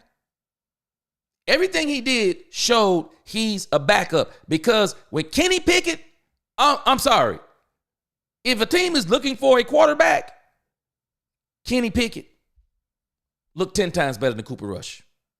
And I'm not talking about who he's throwing to. I'm talking about how he was throwing it to him. And even that third-string quarterback, McKee, man, he looked 10 times better than Cooper Rush. 10 times better. Shameful, man. Just shameful. Carl said, I don't even want to hear about Dallas Cowboys unless Trey Lance is quarterback. Yes, sir. Otherwise, this is a substandard team. Thanks, though. We'll watch Russell Wilson and the Pittsburgh Steelers. Hey, Carl, you're a Steelers fan. Hey, man, I think they ought to give Trey Lance a call. Jay Recruiter, they're going to let the contract expire. Jay Recruiter, I think that's exactly what they're going to do. I just think that's the plan. And the reality is, for as much as we talk about Jerry Jones does some very classy things sometimes that we don't give this man credit for. He does some classless things at times. And I don't even know what the Trey Lance thing, I don't even know if I want to call it classless. I think with Jerry, it was business. I think Jerry was just trying to figure out a way not to pay Dak Prescott the contract that he earned. I just think he was trying to figure out a way to not sign him to that contract. I think he still wanted to sign him. I just don't think he wanted to sign him to that contract. And even Dak said it's business. He understands the business. But Jerry does some classy things at times. A lot of folks might not realize letting Ezekiel Elliott go, classy. Classy. I don't think he should have bought Zeke in the first place. I just don't think Zeke fit the offense. Zeke is at a stage in his career where he cannot be the one in the 1-2 punch. I don't even think he can be the two in the 1-2 punch, but I do think Zeke could be your third running back, to where you're saying, hey, man, we're going to use you on third downs. You're going to help us chip the rushing defensive end out of the backfield, and then you're going to run out and sit and be the safety valve. He could be in your screen game. I mean, you can use him in different ways. I don't think he's the one of the two in your running back room. But Jerry brought him in because he likes him. Jerry likes the players that he drafts. But for Jerry to cut him at this moment when he asked, released, so a contender could pick him up. Problem is, I don't think Zeke understood that there was nobody actually checking for you. There's nobody checking for you. Now, we'll see as this thing goes on. Maybe someone suffers an injury later on in the playoffs and they bring Zeke in as an emergency. But I said it the other day, as it stands right now, I just don't know a team who would bring him in. Why? What would they bring him in for? What's going on, D-Rail Carter? Mike McCarthy's contract expires, the 14th. Yep, Jerry played the waiting game with Jason Garrett, so I would expect the same here. I think he's going to give Mike an opportunity to get a job. Nisi said the head coach needs to be established by the Super Bowl so he and his staff can prepare for the combine. Yes. I see exactly what you're saying. Get the season started now. Get your offseason started now. That's a perfect point, Nisi. Get it started now. Now, I do think they're going to have a problem because I heard Foots the King say something today that kind of shocked me. He said he thinks the Cowboys are going to make a strong push for Ben Johnson. Whoa. He said he thinks they're going to make a strong push for Ben Johnson. Very interesting. Very interesting. Kevin Howard, I'm with you, man. Next season's going to be so exciting. We have to figure out how to sign some players back. We will. But get ready. There are going to be some players that we probably like on this team. They're not going to be signed back. They're not going to be signed back. But I think we're going to sign some players, and I think this may shock us, but I think we're going to sign a player or two that everybody is probably going to make everybody go, wow, I never thought we was going to do that. But what I really think, and I'm going to tell y'all, there's a move that is going on with the Cowboys that we may need to be more concerned about. And I'm going to make a video about it here in the next couple of days. Everybody talking about Mike McCarthy. Will McClay is the thing we need to be thinking about. What are we going to do if Will McClay leave? What's the draft going to look like without Will McClay? I mean, that is something we really need to be thinking about. Yep, Michelle Costello. Yep, Dak was helping Trey. He was. And he continues to help Cooper Rush. Dak don't listen to this dumb stuff people be talking about. Because Dak knows he's better than Cooper Rush. Duh. Dak knows he's better than Trey. Dak literally knows, whether people accept it or not. This is why you have to know who you are. Dak knows. I'm better than probably 23, 24 of the 32 quarterbacks in this league. Dak knows he's literally better. I mean, what? Mahomes, Burrow, Jackson, Josh Allen. Everybody beyond that. And I don't even say even those top four, you can make the argument that Dak has been better than some of them, other than Patrick Mahomes. And if you look at the win percentage, if you look at the statistics, Dak Prescott is second to Patrick Mahomes. Look at the statistics. Where Dak has failed is team wins. Team wins. We put that 2-5 record on Dak Prescott. Oh, that 2-5 record is on McCarthy. Is a part of McCarthy too. Part of Jason Garrett too. Michael Parsons. Any of these other guys on the team. Dak Prescott, the only one we tag with the 2-5 moniker. The other people on the team too. But if you look at tape, statistics, analytics, Dak Prescott top 5. Period. End of story. Argue how you want to. I won't even argue. Argue all you want to. You can't argue with the tape. You can't argue with the stats. You can't argue with the analytics. And this is the very reason why Dak got that contract. It is. Nisi said Dak is being the trade what Romo wasn't to him, a leader and a teacher. Yep. There's not many that'll do it.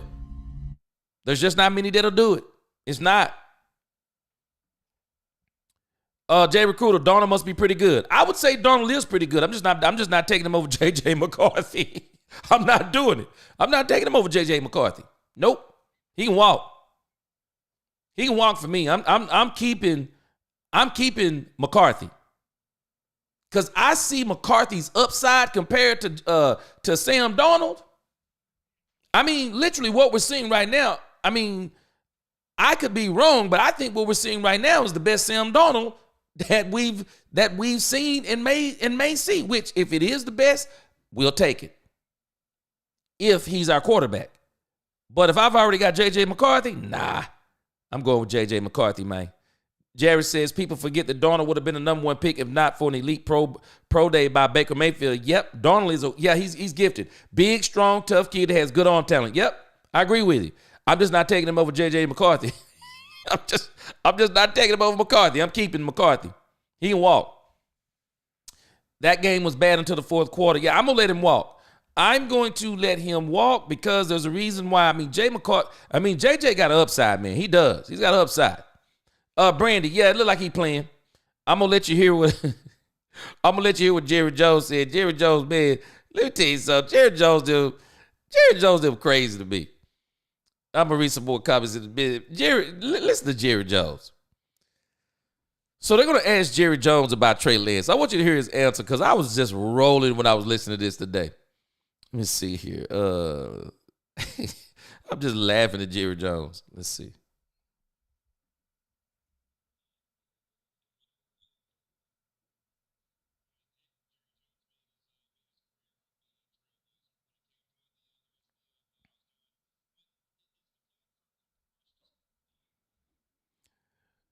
Man, y'all listen to Jerry Jones' answer. This answer by Jerry Jones is so funny to me. I mean, this is pure comedy. Listen to Jerry Jones, man. Going against what is in vogue. I mean, heck, Jerry Jones made his career off being a trailblazer when it came to what the rest of the NFL was doing. When is the plan for Cooper Rush to start on Sunday? You know, we're, for obviously, if you will, competitive reasons, we're basically not saying until game day.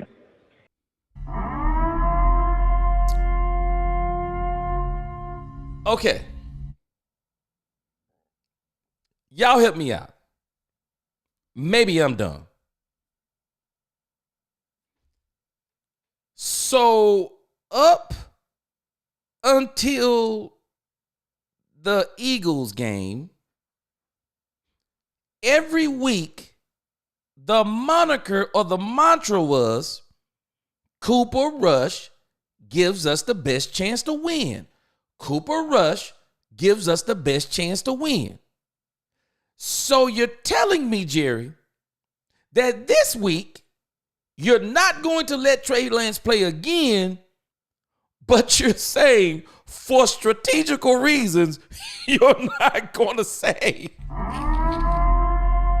You just gave us the answer. To not say is to say it. Because every other week you've basically told us, short of the Lance package, Eagles, Texans, and then we didn't hear about the Lance package no more, nor the Mingo package. It was Cooper Rush gives us the best chance to win. And then this week you say, now you saying, for strategical reasons. This is so funny. Come on, Jerry. Come. So you're telling us he's playing. Duh. Of course he's playing. Of course. Brandy, we will see Trey Lance. We will see Trey Lance. Man, I'm telling you, if your career back up, maybe you just get used to sitting on the bench. I mean, you're a career backup, so I guess you get used to sitting on the bench. Y'all have to realize something about Trey Lance. Trey Lance has been a starter at, every level? I mean, he even started some for the 49ers until he got hurt. But you got to realize there is no way to me, and maybe I'm crazy, there is just no way to me that he's looking at Cooper Rush thinking Cooper Rush is better than him. There's just no way. There's just no way. I bet it has been hard for this kid to sit on the bench. I mean, you can only do so much learning on the bench. You have got to get to the point to where somebody is letting you play. And I know he's been chomping at the bits to play. He's been chomping at the bits. And he's already said that he believes he could be a starter in this league. I believe he could be a starter in this league too. Problem is, I think it's going to require a team who's willing to say, this is your team for 2 seasons. And we're willing to go through the growing pains. And I think it's going to have to be a team to where they can build a team around him that is so strong that by that next season, they would be serious contenders. But you know, the league, man, I'm going to tell y'all something about the league. Because of these y'all don't realize how Dak Prescott, C.J. Stroud, Patrick Mahomes, Lamar Jackson, Jaden Daniels. When you look at the rookie seasons, and Patrick Mahomes wasn't the rookie season, but it was his first starting season. When you start looking at how these rookies have come out and played in some of these years, this league is so impatient now. This league is basically, man, if you don't come out and have a year like Prescott had, if you don't come out and have a rookie year like Stroud, now if you don't come out and have a year like Jaden Daniels, if you don't come out and have years like those as a rookie quarterback, people look at you like a failure. And if you ain't doing it by year 2, man, they pretty much ready to throw you in the trash. So there's a lot of pressure on quarterbacks to perform because Trey Lance, when he got his opportunity, he wound up getting the ankle broke, but he didn't come. As soon as they got him, he didn't start. He didn't come out. We think about Dak Prescott, it was an injury issue, but he made the best of it. He killed it. 13 wins. It took Aaron Rodgers at the top of his superpowers to knock him off. He didn't lose the game on the field. Dak lost the game on the sideline for the most part. So, teams just throw quarterbacks away these days. Just throw them away. But I know it's got to be hard for Trey Lance to sit on the bench, man. And now it's the last game. So it's been 2 years now. He got paid, though. Can't complain. That joker that dude, Trey Lance, got paid over the last 2 seasons. The Cowboys gave up some money for Trey Lance.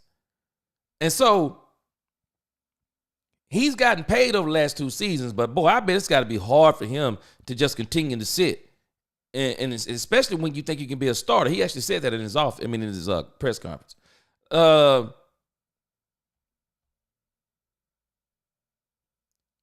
me see if I can play Stephen Jones.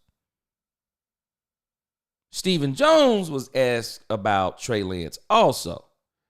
And he had something a little bit different. Yeah, let's pull up Stephen Jones on the Nick Eatman show. Stephen had a little bit different take on this whole thing with Trey Lance than Jerry did.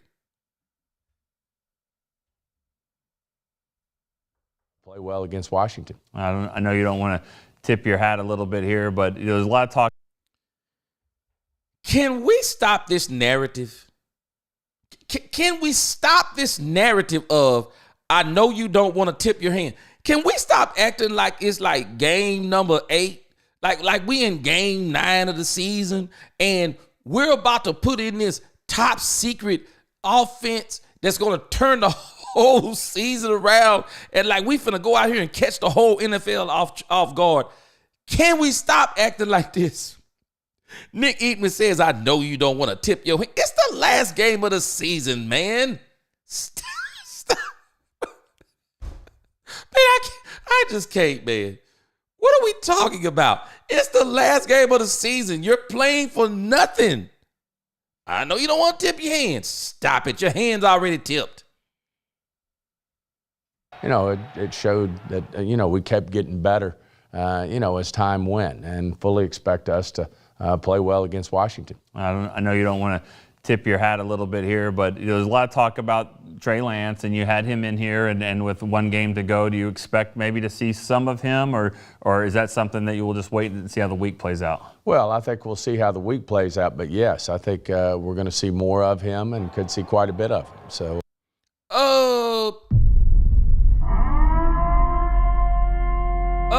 Jerry, I know for strategical reasons, for strategy. Strategy, stop it. It's the last game. You're playing for nothing, Jerry. Mike McCarthy, we're going to see how it go in practice. Man, what you talking about, see how it go in practice this week? The man been practicing for 18 weeks. What is he going to show you in practice this week? Has he been that bad in practice that we're waiting until the 18th week to talk about? We'll see what he do in practice a week. So what has he been doing the other weeks?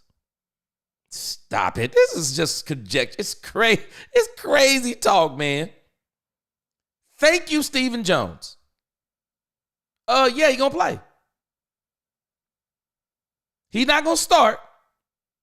I think what they're gonna do, they'll let him work his way in, because they're gonna try to figure out a way for Cooper Rush to get whatever this bonus is. Because this may be Cooper Rush's finale too. Cooper Rush, this may be his last game. A lot of people are saying the Minnesota Vikings may want Cooper Rush to mentor J.J. McCarthy and be their emergency quarterback. You definitely going to get him way cheaper than Darnold. So we already know what it is with Cooper Rush. Man, go ahead and let this dude start this game, man. I know it's all about this bonus thing, but I know what they're going to do. Rush is going to play, and they're going to be working Trey Lance in throughout in the first and the second quarter, I'm sure, so they can let Cooper Rush get whatever this bonus is, and then you'll probably see Trey Lance the entire second half. I'm not going to be surprised if we see Trey Lance. I hope it doesn't happen. I can't even say I hope it doesn't happen. Let me stop saying I hope it doesn't happen. I will not be surprised if we see some things from Cooper Rush. I will not be surprised we see some things from Trey Lance that makes us go, man, we should have been playing this dude the whole season. I'm not going to be surprised. His deep ball is better than Cooper Rush's. Trey Lance has got a cannon on him, y'all. He don't have the accuracy, but this dude got a cannon. Man, look at this dude. This dude is 6'4", 226, 24 years of age. You know what? I don't know. Man, sitting behind Dak Prescott for 3 more years to me would be tough. But maybe the Cowboys make trade if nobody wants him or if they can get him back. I think Jerry Jones likes Trey Lance's stature and his intangibles, as in his arm strength and his running ability. I think Jerry Jones is absolutely in love with it. I would not be surprised. I would not be surprised if Jerry can get back Trey Lance. Jerry may let Trey Lance be Dak Prescott's backup for the next 3 years. He'll be 27. He'll only be 27. Maybe he lets Trey Lance get an opportunity to be the bridge quarterback or the 27, 28, 29, 30, 31-year-old quarterback. Maybe he gives him 4 years. I mean, quarterbacks don't really start kind of glitching out to what, around 35-ish? This dude is young, man. Trey Lance is young in reality. I mean, 24, man, he might mess around and get one of those shots like Sam Darnold got. I mean, end of the day, love it or hate it, Trey Lance is a first-round draft pick. He's a first-round draft pick. So Stephen Jones just told us he's going to see quite a bit. I don't know what Jerry, man, I don't even know what Jerry Mike McCarthy talking about, man. It don't even make sense to me. I don't know what they're talking about. Strategy. Come on, man. You ain't playing for nothing. This last game. Let this man get in this game and do what he do. See what he can do. So, I'll tell you this too. I actually will not be surprised, though. I'm not going to be surprised at the Cowboys. I'm not going to be surprised they beat the Commanders. I'm not going to be surprised. I think that Dan's going to try to win. But I also think when you start talking about winning, at what cost, knowing you got a playoff game the next week. I think you got to really tread cautiously, doing what Dan is doing. I'm not disagreeing with what Dan is doing. I love what Dan is doing. But I also think you have to tread with caution. You be very careful. If you start seeing or if you start seeing that this game is like going to be if the Cowboys is smacking players like they were against the Buccaneers, hey man, I may have to hey, we got a game next week. We got a game next week, so we'll see how it go. But I think Dan Quinn, he wants to beat the Cowboys, but I also think Dan Quinn wants that number 6 seed bad. I think he wants that number 6 seed bad because I think he views it as an opportunity to continue to advance in the playoffs. I think he sees it as an opportunity to continue to advance. So I was also looking at something else, and I'm going to do a video on this in a few. But again, people are talking about these Cowboys candidates. And I was doing some research today on this, and this John Gruden thing. I don't know if y'all heard about this, but John Gruden's name has come up as it pertains to the Dallas Cowboys. And I am telling you, I'll be doing a video about it afterwards so y'all can check it out. But man, I'm telling you, this thing with John Gruden, y'all might not realize this, but this thing with John Gruden is similar to this thing with Brian Flores. People keep bringing up the name Brian Flores. And I have long thought, when he was with Miami, Brian Flores was off the chain. He was off the chain with the Miami Dolphins. And maybe he's learned. But you remember, and I'm not even sure if this is still going on, but Brian Flores has a lawsuit against the NFL. Of which I'm sure he's not going to win. And for it to be as long as it's been, I don't think it's going to materialize. And here's the funny part. I will be doing, one of the things I'll be doing also is, as season's going to be over now, I'll be covering the playoffs and talking about what could have been. But I'll also be covering some of these coaches that are candidates for the Cowboys. And when you think about Brian Flores, see, Flores talked about this. When was this? This was August the 20th, 2024. Now, I want you to see what he said.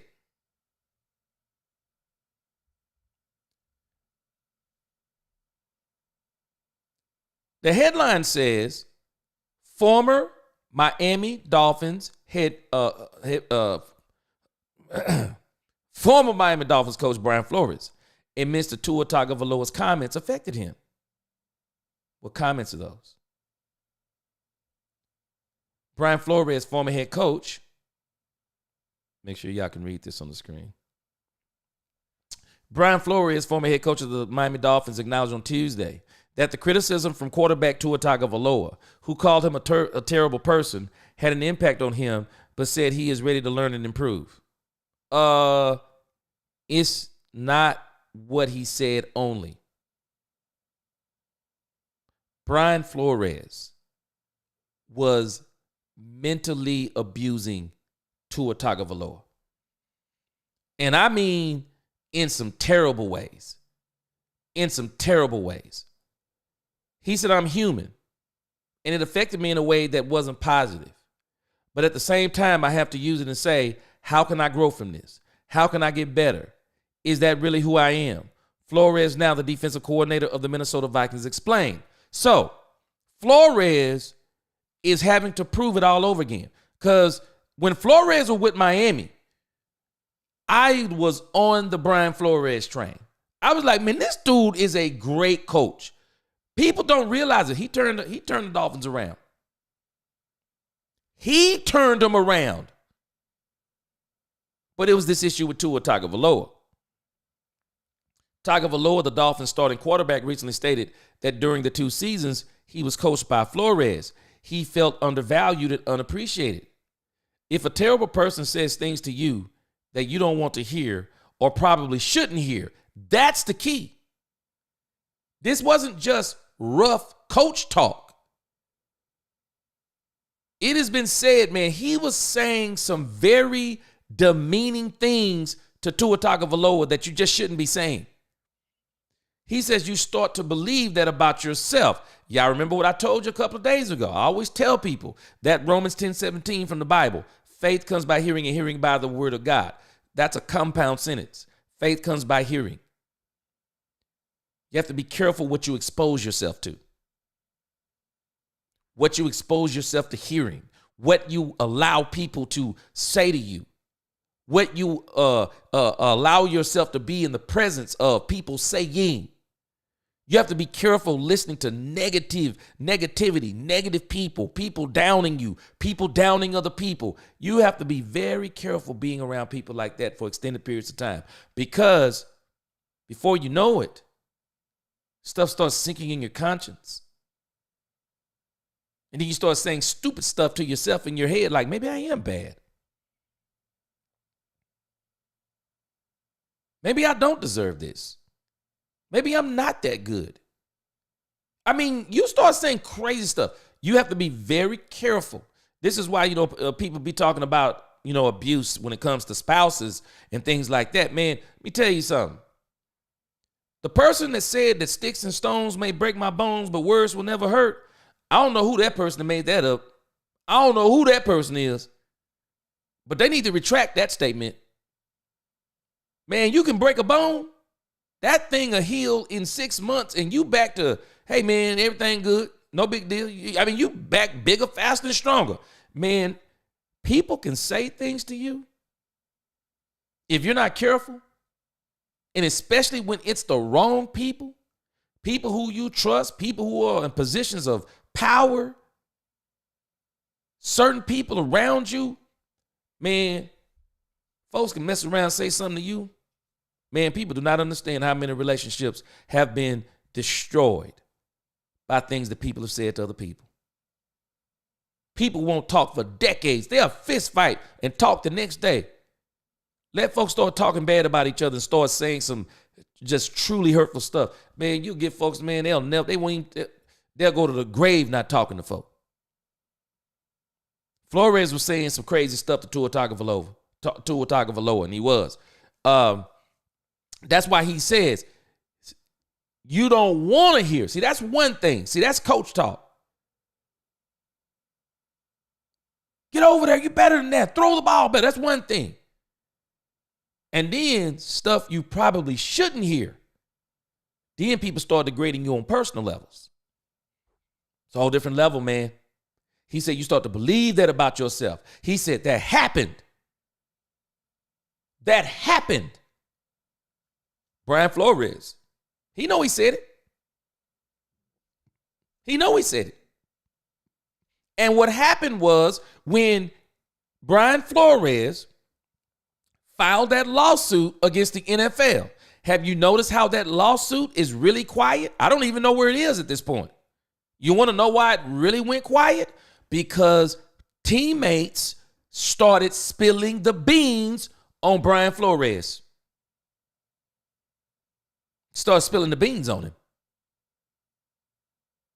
You can't be guilty of what you're accusing people of. Start spilling the beans on Brian Flores. He said it happened. He said it took 2 years of training. What? 2 years of training? The Bible says, so as a man thinketh, so is he. You mess around and be around the wrong person, man, they tell you a squirrel, you'll think you're a squirrel. It took 2 years of training to get over that. Not just for me. But for several guys who have been here since my rookie year. Brian Flores was very abusive. Very abusive. Tua said about his time under Flores, who coached him in 2020 and 2021. Tua not talking about one person, multiple. And so Brian Flores, great coach, as in the X's and the O's. And so I'm hoping that Brian Flores has learned from this. Because if this had not occurred with Miami, he would probably still be there. But let's say he got fired there and it wasn't for this. The job that he's doing with the Minnesota Vikings right now, how much y'all bet Brian Flores would be at the top of the list for a lot of teams? Man, I'm going to tell y'all something. Brian Flores is a good coach. X's and O's. I hope he becomes a better man. And I hope somewhere in there that he found it in himself to apologize to Tua Tagovailoa and those players, because that will make him better. Look at what it said right here. I love this. It's the first time seeing this article, as a matter of fact. So y'all getting it just same way I am. First time I'm seeing it. See if I can get it back up. Hold on a second. I'm trying to get it to where you can read it too, but I'll read it to you. I'm a decent reader. It says, on Tuesday, Flores addressed the comments in a Vikings press conference, expressing his willingness to talk with Tagovailoa and clarify that everything he did during his time with the Dolphins was meant to bring out the best in his players.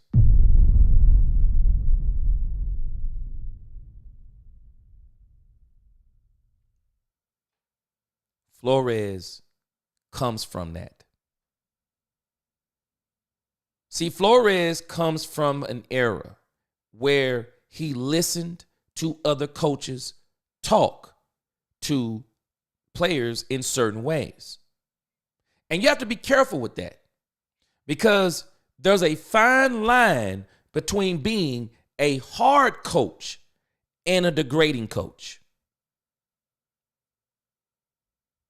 It's one thing when you tell a player, hey, you're better than that. Play better than that. Execute. I know you can do it. I've seen you do it. And it's another story when you're telling a player, you ain't, you know what I'm saying? You ain't it. Those are two different conversations. You can't talk to players like that. I don't care what era it is. And there were guys who talked like that in the past. And people think that stuff is okay. There are some practices they got to get to a point that if someone doesn't stop that person will get to the point they'll become so bad it'll be a point of no return, or they'll wind up destroying themselves, destroying someone else, a crime committed, someone committing suicide. So there's a difference. And I know what Brian is saying. Brian is saying I was coaching hard. I was saying things, because there are some people you can say certain things to them and it ain't going to rattle them like that. It's not going to rattle them like that. I'm kind of one of those people. Words don't really rattle me all the time. They can sometimes. They don't really rattle me all the time. Especially when I'm looking at who's it's coming from, it don't really rattle me. I get a little rattled, though, when it's coming from somebody who I truly love and respect. And that's why I think for maybe even Tua, that's probably why it was so hard for him, because it's coming from someone he respects. And so you have to have these flashpoint moments to where someone makes you aware of the fine line that you've been walking so that you can stay off the fine line. And when you're talking to guys, you can coach them hard still, but you coach them hard by encouraging them. See, Bill Parcells was one of those type of coaches. Bill Parcells sometimes would say, I remember he used to call, Bill Parcells couldn't get away with this today. But I remember that Bill Parcells used to call Terry Glenn. Bill Parcells used to call Terry Glenn she. In the press conferences. She might play this week. He was calling a grown man she. And we may think, man, you know what, man, no, that's not cool in any era to me. no error to me. Don't you dare call a man a woman in any instance for me. I mean, and don't even degrade women like that. I taught my sons that. Sometimes there's certain types of behavior. And there's, oh, that's female. Hey, hold on a second. There are women that don't behave like that. So don't say things are female behavior all the time when some of those things aren't female behavior. Some of those things are just bad behavior. So don't try to degrade our females. Don't try to degrade our women. Don't degrade women by saying certain things are female behavior. But I'm saying, see, this kind of talk is antiquated. It's antiquated talk. We have to be able, as men and women, that if we're coaching young men and women, we want to coach them in ways. Yeah, coach them hard, but encourage them. You don't have to call them stupid, but what you're saying is stupid. What you're doing is stupid. You're smarter than that. You're better than that. Do what you know to do. Execute. You got to do that. And so I think this is where Flores is growing. This is what he's talking about. Because notice what he says. He says, I think part of coaching is correcting. And I'm always going to correct to uphold a high standard. I've reflected a lot of the situation, the communication. I think there are things that I could have done better. Yes, sir. Yes, sir. And I've grown in that regard, Flores says. And so it says Brian Flores serves as the head coach of the Dolphins from 2019 to 2021, posting a 24-25 record, despite leading the team to back-to-back winning seasons. For the first time since 2003, he was dismissed after his 2021 season. He joined the Steelers. Tomlin got him back on track. Now he's with the Vikings. But I'm saying all that because Brian Flores is one of these coaches, and I'm bringing him up because John Gruden's got an issue. They brought up John Gruden to Jerry Jones. And I'm going to tell y'all, I'm going to do the video on this. Y'all going to have to watch this in the video. But Jerry Jones's response, there is not many times that Jerry Jones shocked me in what he says. Jerry Jones' response was,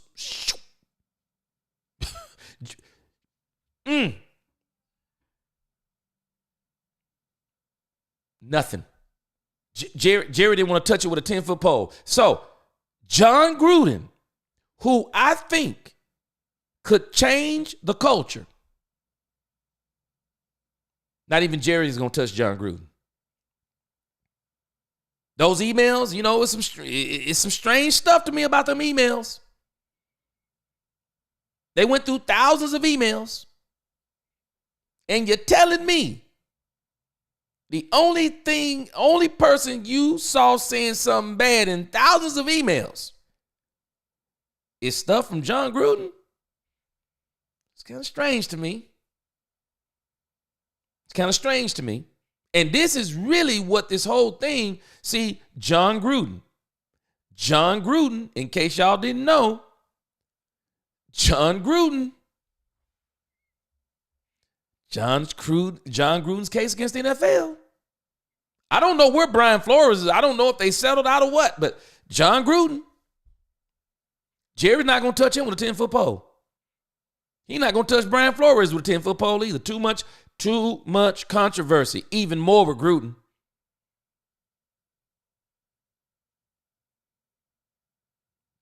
The emails, some of the stuff that was said in emails, and I'm going to tell y'all right now. Now, me, I'm not the type of person to do that type of stuff. I don't send stuff in emails and text messages and talking about people in ways like that. I mean, I've matured and grown out of that, in the Lord.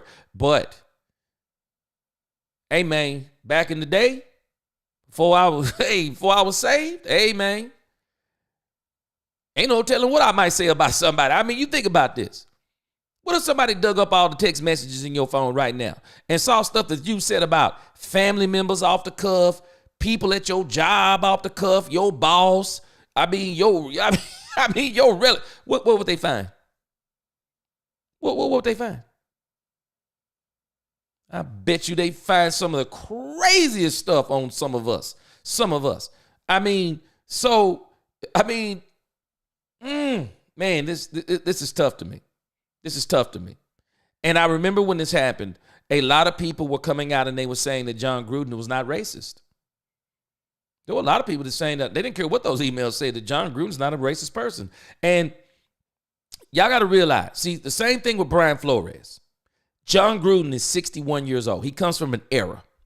He comes from an era of where they talk certain kinds of ways. Certain kinds of ways people talked. You did certain things, people will say, oh, that's the G word.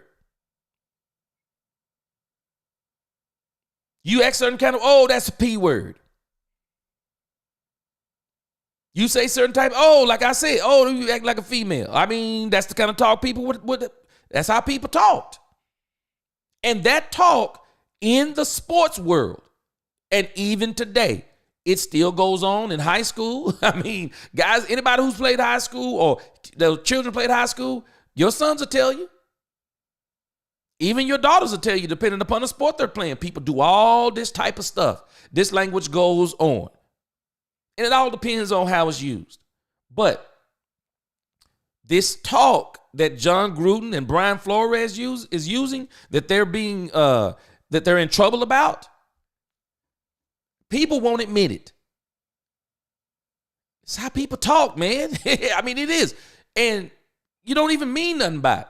You know, I had to kind of get on my sons about, like, in high school, you would be shocked at how many players, black, white, Mexican, red, yellow, and green, be on the field using the N-word openly. And they don't be black either. I mean, just using the N-word openly, like all of them out there using this slang. Got your N-word, blah, blah, blah. This is just how people talk sometimes in sports. And, you know, coaches have to correct that stuff. I kind of talked to some people about it because I'm like, hey, man, that kind of talk, you don't need to be using that type of language out there on the field. But they do. They do. They do it in the pros. Y'all might not realize it. They do it in the pros all the time. They out there on the field calling each other N-word. And so this stuff with Brian Flores and John Gruden, this is what they're in trouble for. John Gruden didn't say it to anybody. He just put it in emails. Brian Flores was saying some crazy stuff to Tua Tagovailoa. And so with both of them, I believe both of these coaches, they would both be great. I think they would change the culture with the Cowboys. I think they would both be great. Problem is, with all these issues that they have, they are going to be untouchable. Not even Jerry Jones is going to do it. Not even Jerry Jones is going to do it. It's crazy. But Jerry Jones' response about John Gruden, man, boy, I ain't never heard Jerry that direct and quiet. Jerry, it's almost like there was a lawyer sitting beside Jerry and said, so it is what it is. Jay Recruiter, appreciate that $5 super chat. Trey Lance only played 19 games in college. He just needs more time. I'm with you. I want to see him play, man. And I'm hoping that there's a team that says, hey, man, this dude Trey Lance. The reality is, everybody's saying there's really only two quarterbacks in this league. I mean, in this draft. Shador and Cam Ward. Everyone else, I mean, you're just basically taking a chance on them. So I'd take Trey Lance over anybody other than Shador and Cam Ward. Give me Trey Lance. Give me Trey Lance. I'll take Trey Lance over any of them. Any of them. I would. I'll take Trey Lance over any of them. He's got more experience. He's been sitting with Dak Prescott. He's been on a couple of NFL teams. He knows a lot of the language in the NFL. He knows how to be a pro. That's the one thing Dak Prescott has taught him. So for me, I mean, I'm taking Trey Lance. I'm literally taking Trey Lance. I'd take Trey Lance. I would take Trey Lance in a heartbeat over a whole lot of these players that are about to come out of college. I would. All right, let me finish up reading y'all comments, and then we'll be back tomorrow. We'll do some more to preview the Dallas Cowboys. We'll do some more details tomorrow. But I want to read you guys' comments, and then we're going to be off to the races. Let y'all go and enjoy y'all night.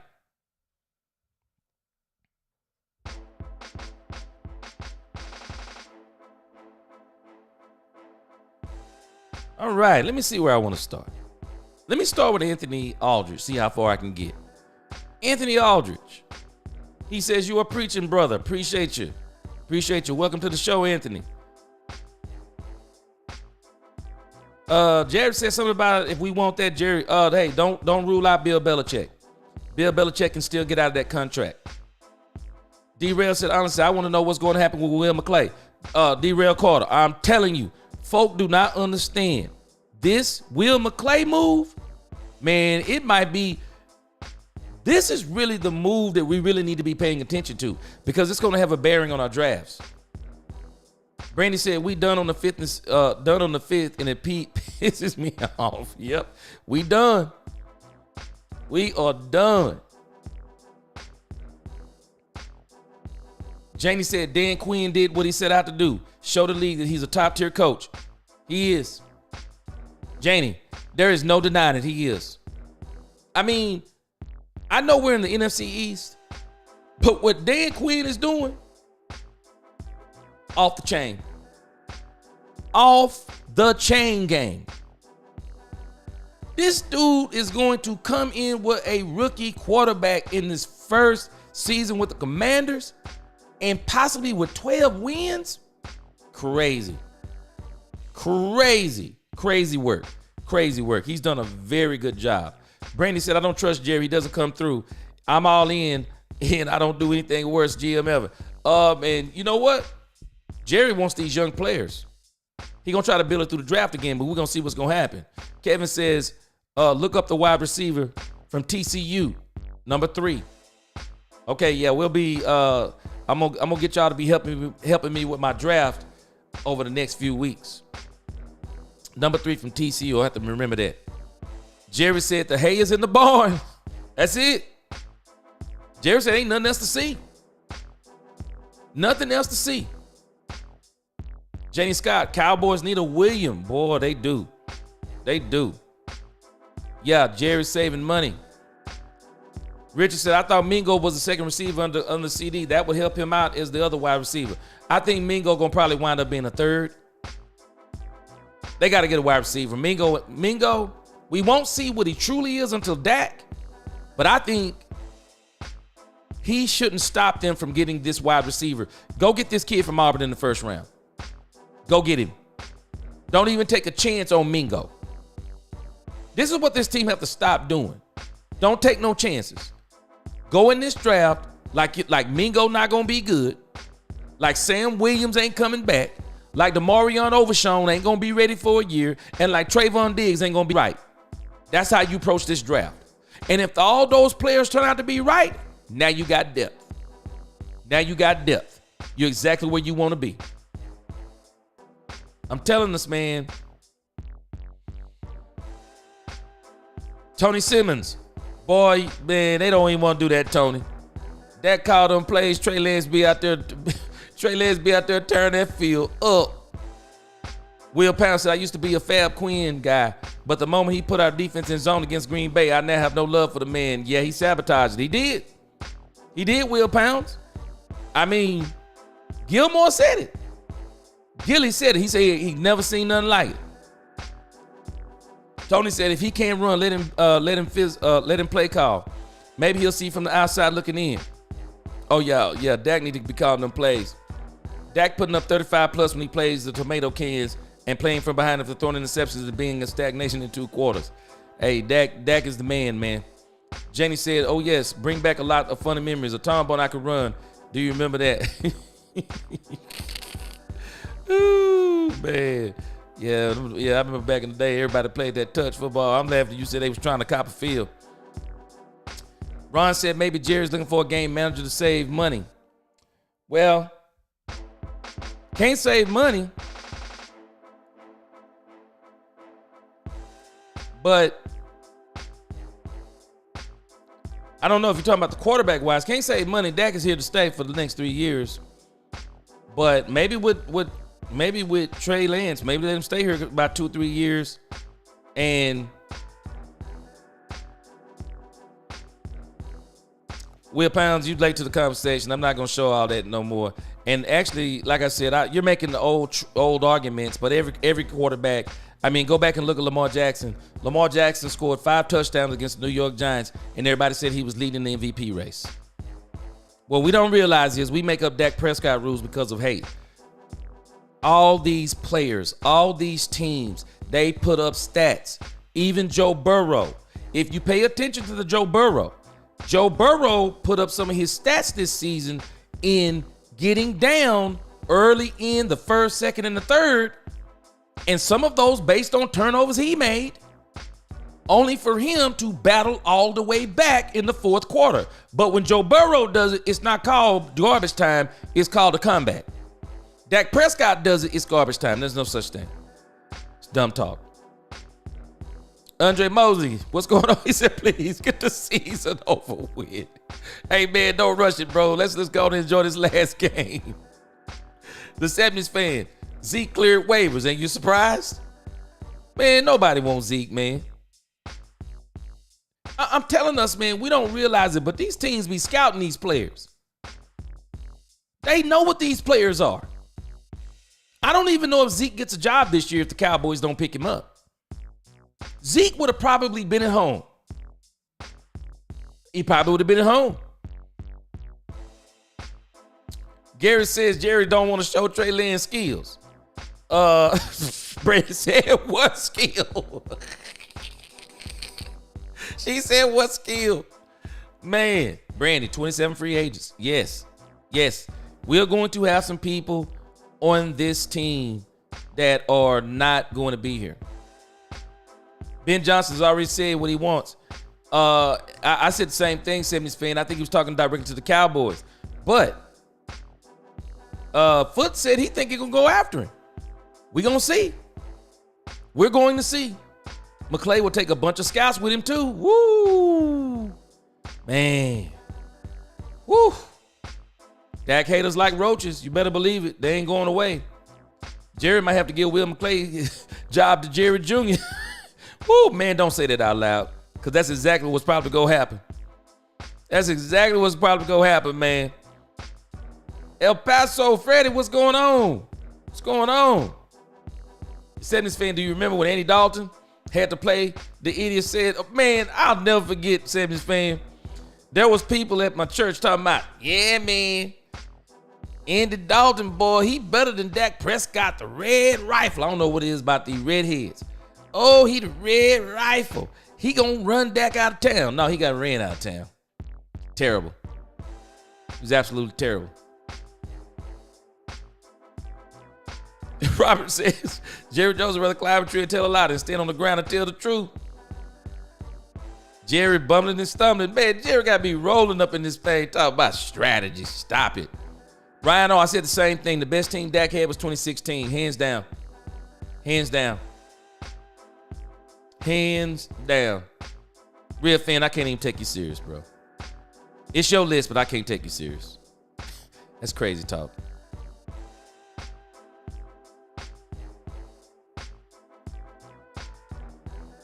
He said he hasn't had stacked teams is a BS narrative. My problem is, though, Ryan, as I've said before, and it can't be argued. My problem is we can say anything we want to say about the teams that Dak Prescott has had. But there is no team that Tony Romo nor Dak Prescott had to where when they lined up against teams, I said they were going to beat those teams with no ifs. Troy Aikman had that opportunity. Troy Aikman's teams were so good that there were teams that none of their starters could start on the Cowboys teams. The part we don't want to admit, and it is fact, and you can't argue it. We have gotten beat by better teams in the playoffs. They've been better than us. They've been better than us. All the way from the GM, they've been better than us. And where we may have been better than them in a position as in quarterback, wide receiver, maybe one or two defensive positions, our teams have not been good. They have not been those types of teams. Not buying it. Yeah, Jerry needs to stay out of the coaches' meetings because his loose lips has been sinking this ship all season. Niecy, I was rolling at how they talk about how Jerry gets in these meetings even. I'm like, what? Crazy. Freddie said the only quarterback I take over Dak is Mahomes. The rest couldn't carry Dak. Yeah, I'm the same way. They don't have enough to where if you tell me they're better, they're not so much better that I would take them over Dak, because where I could find some things they do better than Dak, I could find some things that Dak do better than them. Yeah, I'm the same way. Yeah, I'm with you, Brandy. Big Pat, what's going on? Maybe the Giants will be a good fit for Trey. Interesting. Yeah. Richard said, I say Lance should have been behind Dak instead of Rush so he gets more reps and plays. I do too. He's young, man. Dude, 24 years old.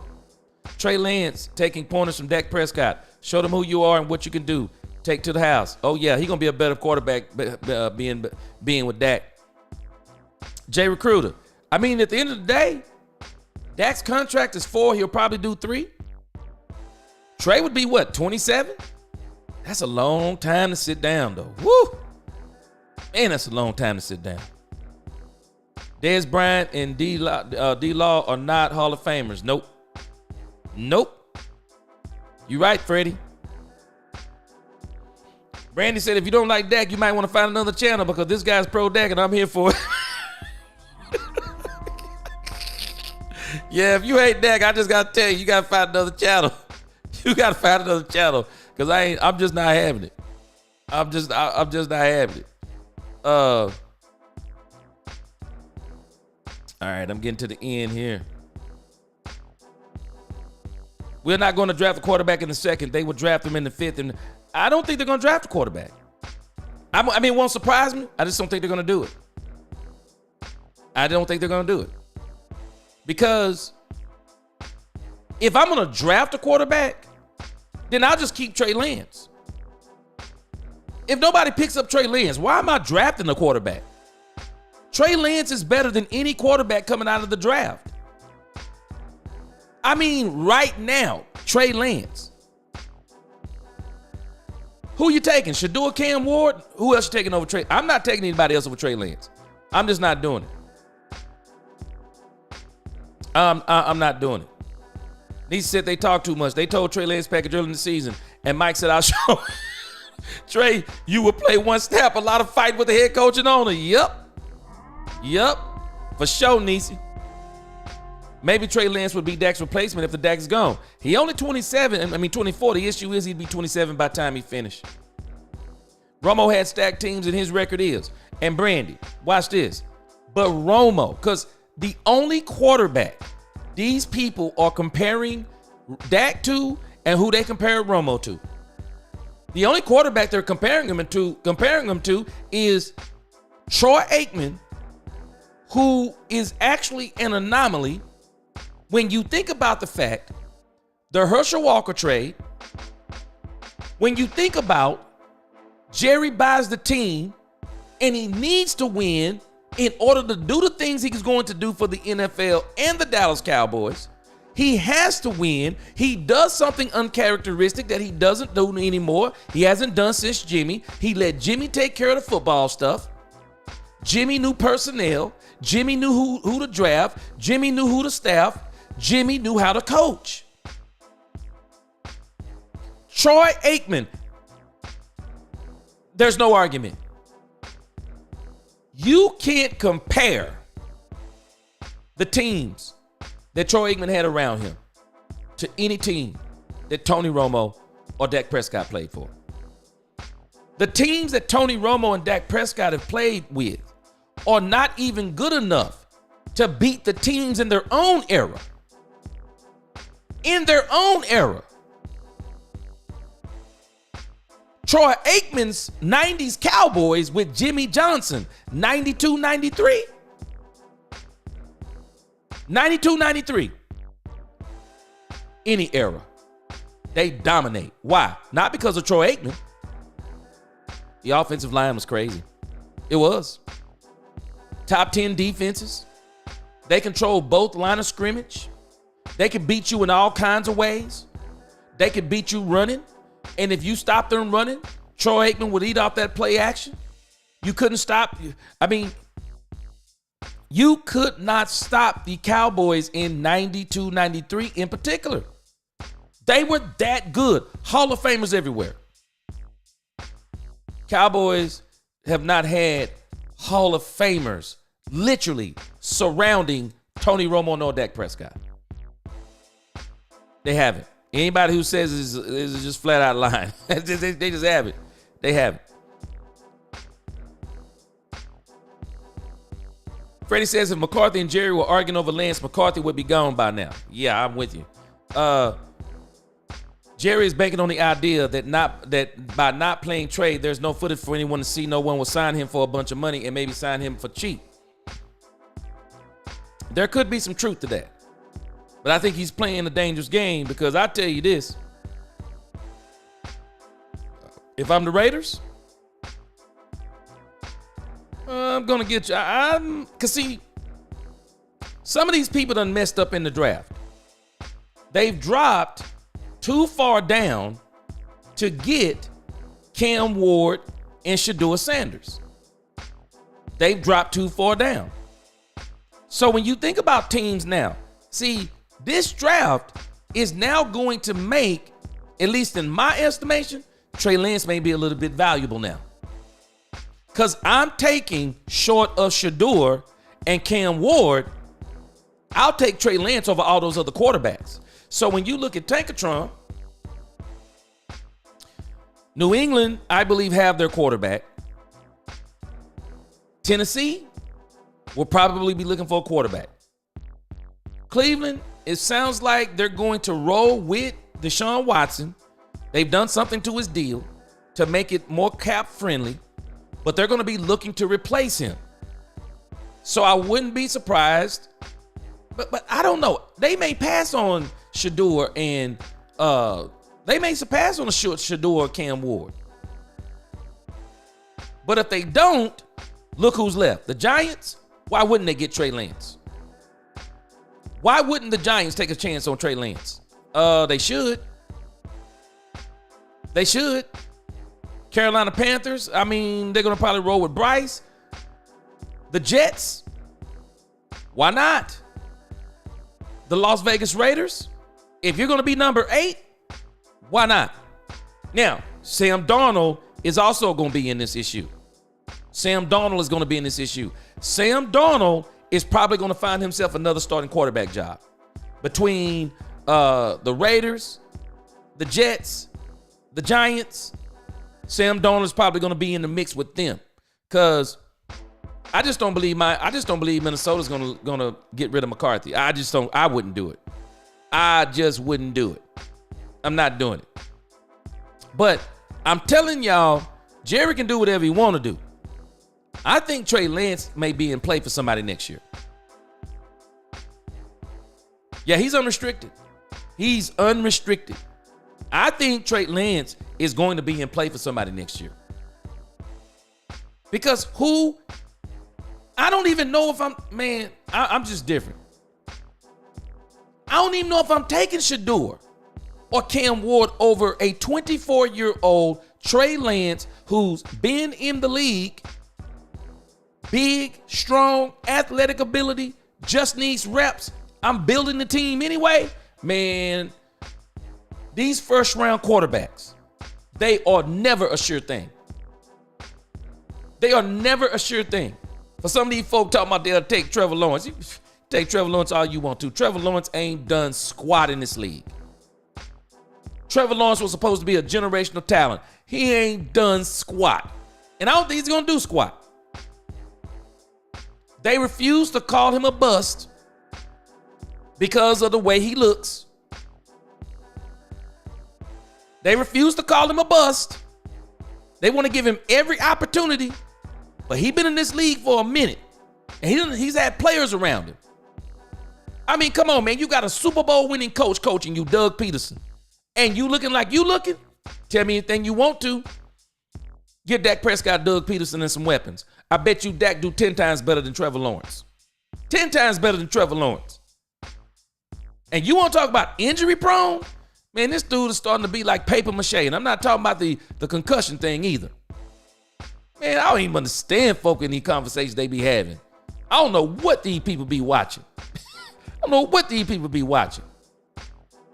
But I'm telling us, Trey Lance, when you look at this landscape, Trey Lance is going to be in play. Trey Lance is going to be in play, y'all. I would. I'm not taking any of these guys other than Shador and Cam Ward over him. I'm not doing it. The Jets, literally, the moment the Cowboys are done, call in Trey Lance. Las Vegas Raiders, bring in Trey Lance. Bring in Trey Lance. Because I don't think you're going to have a shot at Shador Cam Ward. Bring in Trey Lance. He is better. He's better than all those other quarterbacks. I'll take him in a minute. And you can get him cheaper than some of those. Man, give him that rookie deal. You're going to get those quarterbacks. I bet you he'd take it. I would roll with a 24-year-old Trey Lance, put him on a 4-year, however many guaranteed dollars somewhere. Hey, man, you only made 5 this year. How about we get you on a 3-year deal? We'll pay you $45 million. Y'all know how they do it. We'll give you $45 million, $30 million guaranteed. That's actually a 2-year deal. $30 million guaranteed. You doing good in 2, we coming back to the table in 3, and then we're going to give you the big deal. Man, I'm telling you, I'm built different. Trey Lance, I would literally take a chance. I would. I'd take a chance. Freddie said people can say whatever they want to say about me. I don't give a D. But they better keep my family. Freddie, you old school. Boy, that's old school. I hear you, man. I hear you. Robert MC, yeah, I remember this now. And I'm pretty sure I'm behind on some stuff I was talking about. Yep, Troy Daly, I said it. Some coaches just do this. You talking about what I was talking about with Flores. They're just old school. Yeah, Bill Parcells did it all the time. Man, this dude was calling Terry Glenn she. That's crazy talk today. Ohio State head coach Woody get punched in today football. Yep.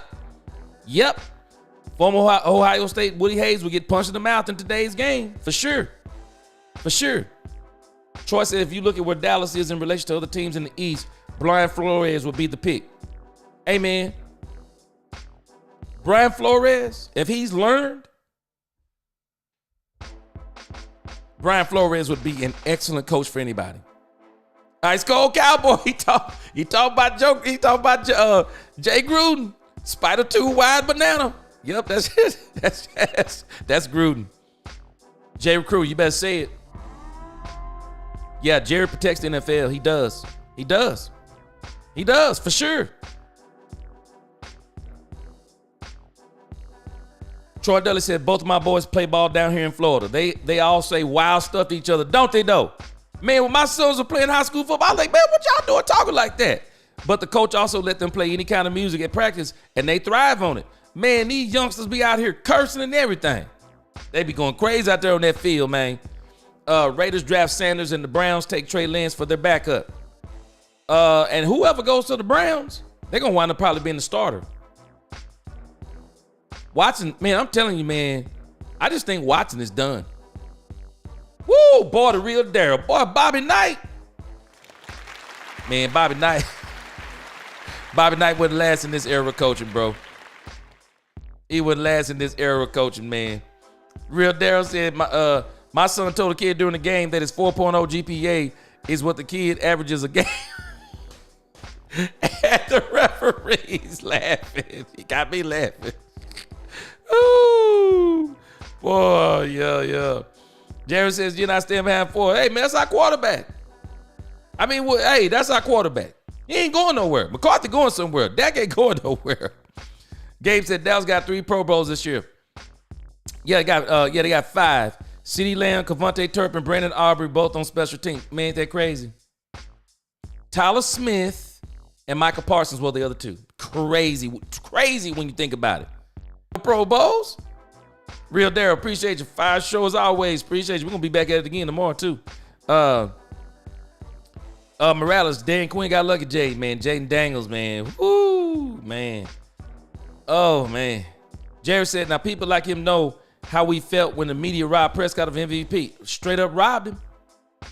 And now they're going to rob Lamar Jackson after robbing Dak with Lamar Jackson. They're going to give it to Josh Allen. They're going to give it to Josh Allen. Watch what I tell you.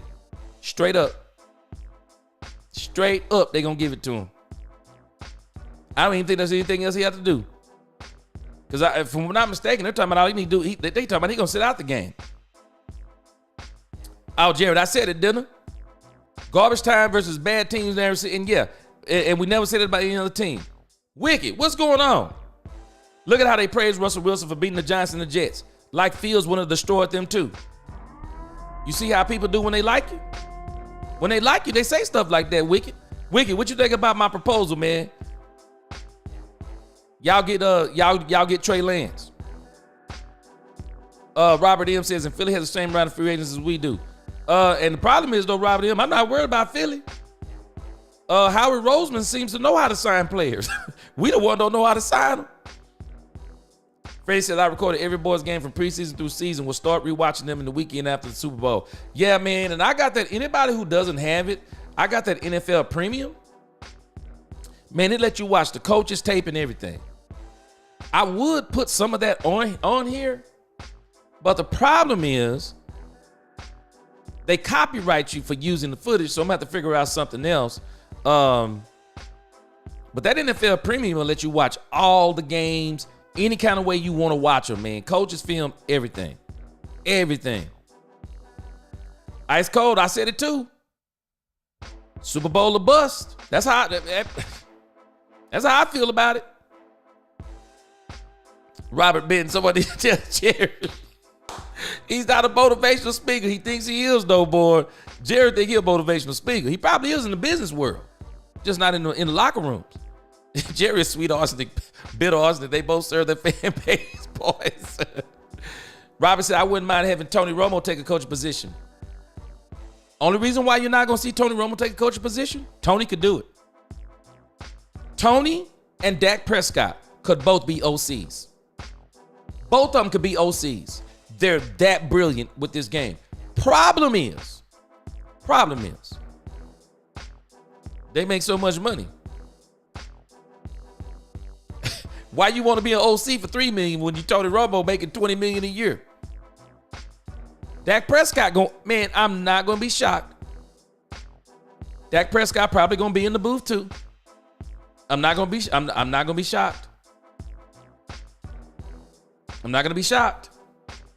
He'll be in the booth too, making $15, $20, $25 million. Dak knows the game, and everybody says it. He can talk it. He can talk the game. Jackson Dart, I'll have to look him up once the season is over. Tony Romo could at least call some different plays. Benton, Romo makes $100 million just to call games. Yeah, he ain't taking that pay cut, and Dak ain't gonna take it either. Watch what I tell you. I will not be surprised Dak Prescott goes straight to the booth too. Do we not realize Dak will turn from the most hated to one of the most loved broadcasters? I guarantee you, Dak would turn to one of the greatest broadcasters. Richard, what's going on? Gabe says, as far as the 2025 draft class goes, Trey Lance would probably be the third or the fourth. Third or the fourth. Okay, yeah. I mean, I'm telling you, man, if I'm in this draft and I don't get Shador or Cam, hey, man, I don't even have to call Dallas. He's an unrestricted free agent. Trey is the fifth best. Hey, man, I'm telling you, If I'm one of these teams, Trey coming in for me. He coming in for me. He is coming in for me. I said Trey Lance got paid $5.5 million to hold a clipboard. Don't forget to have don't forget also to have an iPod Touch headphone in his ear. Hey, Ice Cold. I'm hoping he gets a chance to be a starter. I like Lance, man. I do. Hey, Robert. You said you go back into hibernation. Hey, man, I'm gonna have plenty of stuff for us to watch, bro. My uncle been asking me. He said, "What you gonna do after the season over?" Man, I'm gonna be doing. I don't want to reveal everything I'm gonna be doing because people be watching. Y'all stay tuned. I'm gonna do some things that I haven't seen nobody doing in the off season. Man, this Cowboys franchise is a storied franchise, man. Man, we got so many things to talk about the Cowboys from the past. I'm gonna bring some people into reality about some of these players in the past. Trevor Lawrence, man, he mediocre at best. Man, Ice Cold, man, my sons be tearing me up, bro.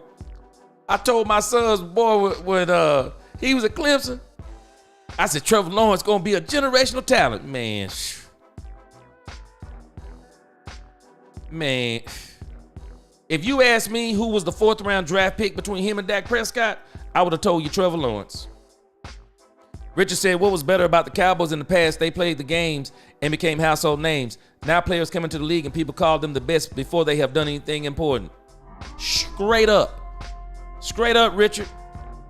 And we ruined Michael Parsons talking about he doggone Lawrence Taylor. Man, we ruined this guy. We gotta stop it. Ice Cold said the Jaguars. Yeah, they definitely a joke. Nisi said, Trey don't come to New York City. They will eat you alive. Yes, you right. The fan base is worse than Dallas. Eli Manning got 2 Super Bowls out there and they still hated it. You see how they I didn't even read the rest of the comment. I'm just they treated Eli with 2 Super Bowls. 2 Super Bowls, they still hated that joker, man. Yeah, that New York market is different, man. It's different. Supposedly, I hear the Vikings are listening to offers from JJ. I don't believe it. I do not believe it. It doesn't mean they'll trade him, but they want to see his worth and what they can get for him doing their due diligence. I see that part too, but they ain't trading that joker. Ice Cold, Cam Ward for real though. Hey man, there's some people. They're saying they'll take Cam Ward over Shador. So, whoo, yeah. New York sports media is hurt. Ice Cold, it's Friday. You know how we do it for sure. That's why Trey Lance makes sense in Cleveland. Yeah. I can see that too.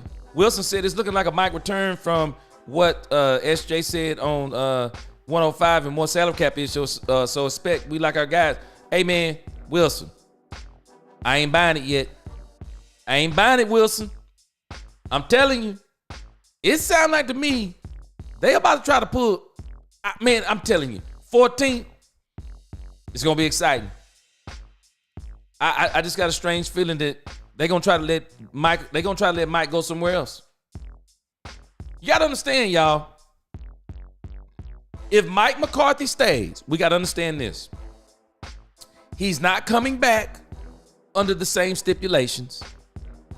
He's going to want more money. He's going to want more control. Is Jerry willing to do that?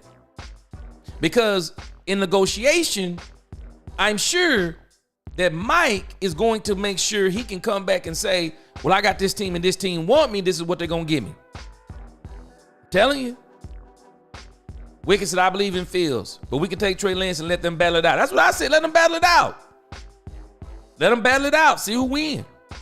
JJ McCarthy versus Donald. I'm taking JJ McCarthy. I'm taking McCarthy. Wicked. I wouldn't mind seeing Trey Lance as a Raider. I think he would be. I think he'd be perfect there. Tony got so much money as a commentator. Man, he ain't giving up that money. And I'm gonna tell y'all something. The grind of the NFL. It is hard on coaches. It's hard on their families, their marriages, their children. Tony don't want that no more. Tony don't want to do that. Tony likes playing this golf in the offseason. 70s fan, maybe it's my bandwidth. They said they didn't even want him in there. Said they didn't even want him in that booth. Wilson said, was anyone taking time to watch Parsons' podcast and notice the background? Wilson said, was anyone taking time to watch Parsons' podcast and notice the background? I have. I'm going to have to look at it because you must be talking about something back there in particular. I'm going to have to look at it again. Trevor was, ice cold. I had to concede to my sons, man. They got me on this one. He overrated, man. He overrated because they have put coaches, players, run game, everything around Trevor. He still hasn't been able to win. He's had defensive players. He still has not been able to win. Doug Peterson's a Super Bowl winning coach. Still hasn't been able to win. Still. Gee, would you like to see your recap classic game start? Oh, yeah. Oh, yeah, for sure. For sure. Trey Lance is like a Mustang, fast but untamed. Yep. That's it. He's full of talent. Somebody's got to get him and hone it in. Gabe said these draft experts on too many top prospects in 20. Yep. They're saying beyond Shador and Cam, the quarterback thing is dead. Now, wide receivers and running backs, you can go in there and get you something in them wide receivers and running backs. But I think the other 18 can get a blue chipper out of the draft. Yeah, I think the running backs and I like the running backs this year better than the ones from last year. And the wide receivers, there's about 5 or 6 I think the Cowboys can get one of them. I do. Second round starts with playoff teams. Yep. Let's see. Yeah, I had something wrong on their 70s fan. It's about to improve, and even though I'm about to get off. Parsons ended up getting too much attention. The opposing teams figured out a double team. Yep. For sure. For sure.